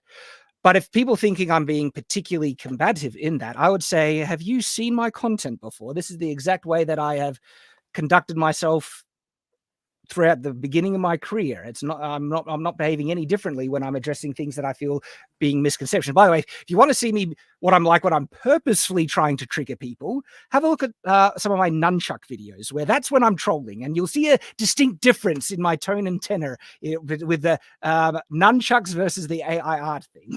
You do have a lot of interesting videos on your one site with all the weapons and stuff. I have to say. I have to say. All right, guys, I know we probably didn't cover everything you wanted to see. This was not a conversation where we were trying to change minds or attack anybody. I legitimately wanted to have a better understanding of what Shad was talking about, express some of the stuff that I have. And that's not going to change. I still feel the same way I feel about AI art. Shad's going to feel the same way he does. Hopefully you guys got some entertainment out of it, have your own opinions, and we'll go about our way. I would just say that we're definitely not afraid of AI art. My biggest issue is when people create AI art to actually create comic books, because I respect the process of hand-drawn comic books so much, like with an absolute passion. It's what I do. It's what I want to do for a living. It's what I've trained myself for 20 years to do. So I have a very solid thought process on AI not getting into comic books. And when it does, I'm going to push back on it. People that are just doing it for art form, having fun around, fucking around with it or whatever. Like, I don't really care. It's just purely in the comic book form. Yes, sir. Can I ask, because I fully intend to use AI tools with future graphic novel development and stuff. Yes. Does your perspective change by the fact that I'm going to be using an artist to do the fundamental layouts and compositions, poses, and backgrounds? No. Why not? Because that is, to me, that is the craft of comic book that is not only infused in it, that's the foundation of this work. Because it's still generated. It's still generated by something that's not human. That's the biggest thing. It might be better in storytelling wise, because you're having somebody lay out stuff, but it's still being finished by a program, and it's not something that I support. Okay. The poll, by the way, guys, I'm gonna end the poll. It's an outstanding 71% to 29% no on the AI. I appreciate you guys. We might have a biased chat, but we'll still go with it. We'll still go with it. Well, I said I don't think that's a representative sample size. And look, I think maybe you'll get whittled down by time, because it's just going to be more accepted as an industry standard, this technology. And especially like if AI art is going to enable me to make better quality products more often as an independent creator to try and push back against the mainstream, that's an empowering thing. That's using an emerging technology to really, push back against a lot of the crap that is being made in the world. And it's going to empower even more people to do it. And it's going to produce some phenomenal quality stuff in the future. Like the graphic novel, I'm going to be working with human artists, and I'm going to be like All-Star. So this is what I plan to do with All-Star. This isn't going to be a full graphic novel one. What I hope to do, it's going to be I'm going to find an artist to do, basically, it's going to be produced in the exact same way for a final result like Shadow the Conqueror, all the traditional way. But I want to make, in addition to that, an AI-enhanced version of it that being sold at the same time, where you have the traditional handmade art, where it took the artist to draw, traditional colorist or digital colorist and everything like that. And then as a companion optional additional purchase, there will be a version that has that art enhanced with AI to look in really an impressive different style as a companion piece. Very interesting. Very interesting. Well, I will stay on my side. Because you would You have the stay on choice then. yours. But I'm just kidding. couldn't you just then purchase the hand-drawn one and ignore the AI version of it? Why would having an Sure. AI version of that I don't see why sell you would you need on the an project? AI version if you had a hand-drawn version. Well, some people like it. I would like it. But how would that Hell, Phil. would that stop you wanting to support a project, even though it has a fully traditional hand-drawn version as its foundation? There's some ethical stuff with AI that has to be worked out when it comes to what I consider possible, even though you've pushed back on it, and I get it. I appreciate your opinions on that, but my thing is still kind of, I feel there is ethical aspects to the could be theft of art when it comes to generating art. Just my own personal opinion. That would have to be worked through for a long time from now, and I just don't believe it is. That, and I would just rather Can I support. jump on that? I'd rather 'Cause that's support alre- somebody that hand draws work than created Well, by a computer. to address that's already been addressed. Like the AI generator that Adobe released is only trained off of public domain and licensed images. And so if the companion AI piece was only made with what they call, I think that, using copyrighted works and fair use capacities for training in AI is completely fair use and ethical. That's fine. But they call this an ethical model. If the variant AI version was with an ethical model like Adobe Firefly, would you still have an issue? Let's say that again. I lost you. So Adobe Firefly, the AI image generator they made, is only trained off of public domain and images they own the license to.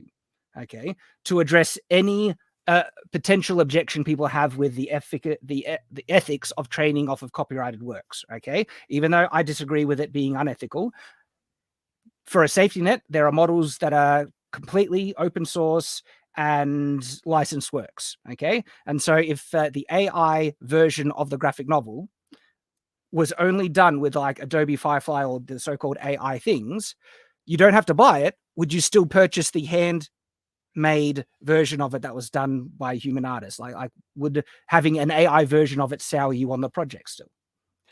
I think it would, just because I'm against AI personally. So if Even if though AI though no human artist was affected, in fact, it employed more people in the project's creation. The fundamental base graphic novel is a full expression part of the of same human project, right? artistic. Same project, though, yeah. Yeah, it's But part of the same project. the So fundamental, the first fundamental graphic novel is made the way that you love, human expression, human made, and it only has an AI variant as an optional purchase in addition to it. I do not understand why anyone would have a ethical or moral objection to that. it's supporting something that I don't agree with, and that's just my own personal opinion. Because what I feel about AI, which I think I've been pretty open about how I feel about AI. I've made it a statement before in the past, like I'm not supporting anything created by AI or that has AI in it, and it's my own personal stance on it. The first graphic novel wasn't made with AI, and all Well, you're the saying that the project objections that you overall has an AI. has The an AI project overall version, has but AI version in it. but Yeah, so I mean, all it's the the same reasons project. but all the reasons that you've described why you have an objection with AI art doesn't exist in that first graphic novel. And so I don't see the issue. Yeah, I mean, it's an issue we can disagree on. You don't see it, and that's fine. It's just Well, no, that's my because that's my I'm trying to stance. see It's I'm an trying AI. to I see don't the see, logical justification, and every logical justification that you've explained is answered by the fact that the first graphic novel is human made. There's no AI, part in its creation. And based on the logical reasoning you've presented, there is no justification then to not support that first graphic novel just because it has an AI variant optional purchase separate to it. that's just where I stand. I don't know how to explain it more than just how I feel. I would call you out on that because I think Now, you can call me out on it if you I want. because I think it's an inconsistency that you can't justify based on the logic you've presented for your position. You're making the assumption, though, that the hand-drawn version is even something I would want to purchase in the first place. Yes, but pretend it is. It's a great, pretend it's got a great story. It would be something you would absolutely purchase if it was standing on its own. But now suddenly it has an AI variant in addition to it. Why would that change your desire to buy it?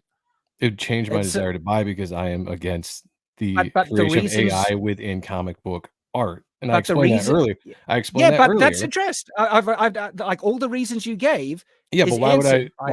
why would I buy one and not the other? I mean, why would I be interested in it in general? Like it doesn't make sense. The question that you're asking me. Pretending If I that was, it's a if graphic novel. let's say the book that you're talking about is phenomenal, and I look at it and I'm like, wow, that's really good. The art's awesome, characters look cool, the story sounds good, and then I see that it's also attached with the very thing that I've sat here for the last 2 hours and 34 minutes saying that I don't respect, and I think it disrespects the medium that is comics is attached to that very same project, that I'm going to be like, I'm not going to support it, because then I would be going against my own word and my own stance of supporting something only for that reason. So the entire project in my mind would be like, it's a no-go. Really? Sorry. Because Yep. the reasons you explained why you're against AI art, none of those objections exist in the example I'm giving.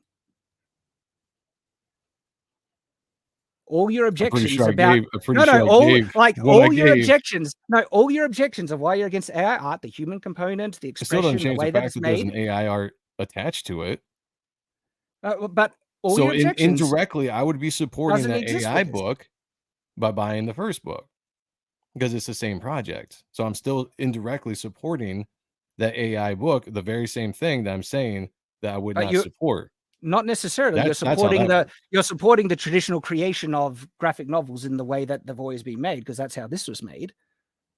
I don't think you're understanding my point, or you're purposely not understanding my point. No, because all I think this, it addresses Chad. all your objections. And to It me, doesn't, it feels to this point. When we get to this point, it All right, feels get like to an that unjust. point. Where we've gotten now, it feels like you have an unjustified bias against AI because AI bad, and there's no No, real I explained reason. why I don't like AI. But not in this I've example. explained it multiple times. Not in this example. It has an ethical model. It was made It's with the same. human arts, It human doesn't intent. change. This example doesn't The change initial what I product don't is like about exactly AI. the initial product has everything that you love about graphic novels and comic books. That doesn't change by the fact it has an AI variant. Not at all. And so you're not justifying your dislike here or objection to AI being used in this application. There hasn't been a single valid justification because it addresses all your issues. It indirectly supports it. John for $10 says, if a program creates more than 20% of the image, you are not the artist. Photoshop chain brush example. If Photoshop created the entire spawn image, then you are not the artist. I do agree. Then photography is not the artist of different medium doesn't count. That does this is a direct It has comparison. nothing to do with comic book. I know we keep trying to. Well, guess what? Or if you want to talk if you want to separate it, AI art has nothing to do with comic book art because it's a different medium under that same standard. AI art does have to do with comic book art if it's being used for comic book art in the sequential storytelling of comic book art. You can make sequential stories with photography. I wouldn't consider that comic book though. Really? You could do it. I don't know. Definitionally, it would be. This has been fun, Chad. I enjoy this. It has been good. Don for 2 said, Joe, rock on, Shad. You're just wrong. John said, heard it here, folks. Shad runs his morality based on Chinese copyright ethics. Nice. Really? You guys explain that. Well, I don't think he can explain it. I don't think he can. That's why I don't think it's right. Well, super chats are not going to explain it. I think Shad is sounding like a Mormon missionary. I don't know what that is. That makes sense. There's a reason. Are you a Mormon missionary? I was, and I'm still a Mormon, happily so, yeah. Member of the Church of Jesus Christ of Latter-day Saints, and proud of it. Oh, there you go. There you go. All right, everybody. Thank you so much for joining us. If you want to back hand-drawn art, go check out Reaper Destroyer, which is my book on Indiegogo now. It is almost done. We are hoping to have a pretty fun announcement after the holidays to let you know how this is going, and hopefully we can get this out to you guys soon. Got some amazing artists on here like Dale Keown doing the cover. One of the living legends in this industry jumping on and doing a cover for this book. I'm absolutely excited about. I got to work with some amazing creative guys in the industry as well. Matt Bat Banning, Joe Weems from Top Cow back in the day. Fantastic inkers. Yeah, I'm not going to get into this because I'm really tired. It's after 2:30 here, and I didn't realize that. I need to get up early and go to Thanksgiving, but check this out. Back it if you like. Links are down below. I appreciate everybody jumping in, joining the chat, joining the conversation, having a good old time. Shad, again, thank you for coming on. I appreciate you coming on, jumping into, if you want to call it the Lion's Den, but just having an open, honest conversation with us, as honest as it could be, I guess. But I do appreciate you. I respect you for jumping on. Thanks, Joe. And this is the thing, right? We disagree about AI art. That's to me such a small thing. I'm pretty sure we agree and support so many things about graphic novels, comic books, and just many things. And so I find people just blow this thing out of proportion. And to me, it's actually a small thing in regards to opinions in the world.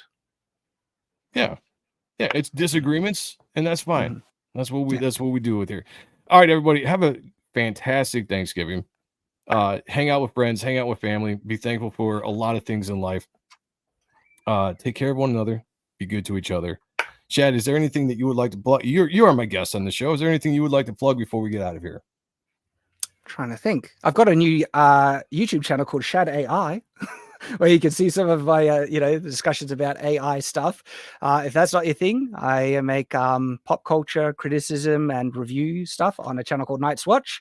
I also have Shadiversity, all about swords. You can find me on many different places. I do believe I have some links below, so if you guys are interested in that, check it out. Until then, be good to each other, take care of one another, and as always, picture me naked. Talk to y'all later. Peace. He should do his duty, and to impress him, takes on his multi-armed form and says, "Now I am become death, to despair of worlds."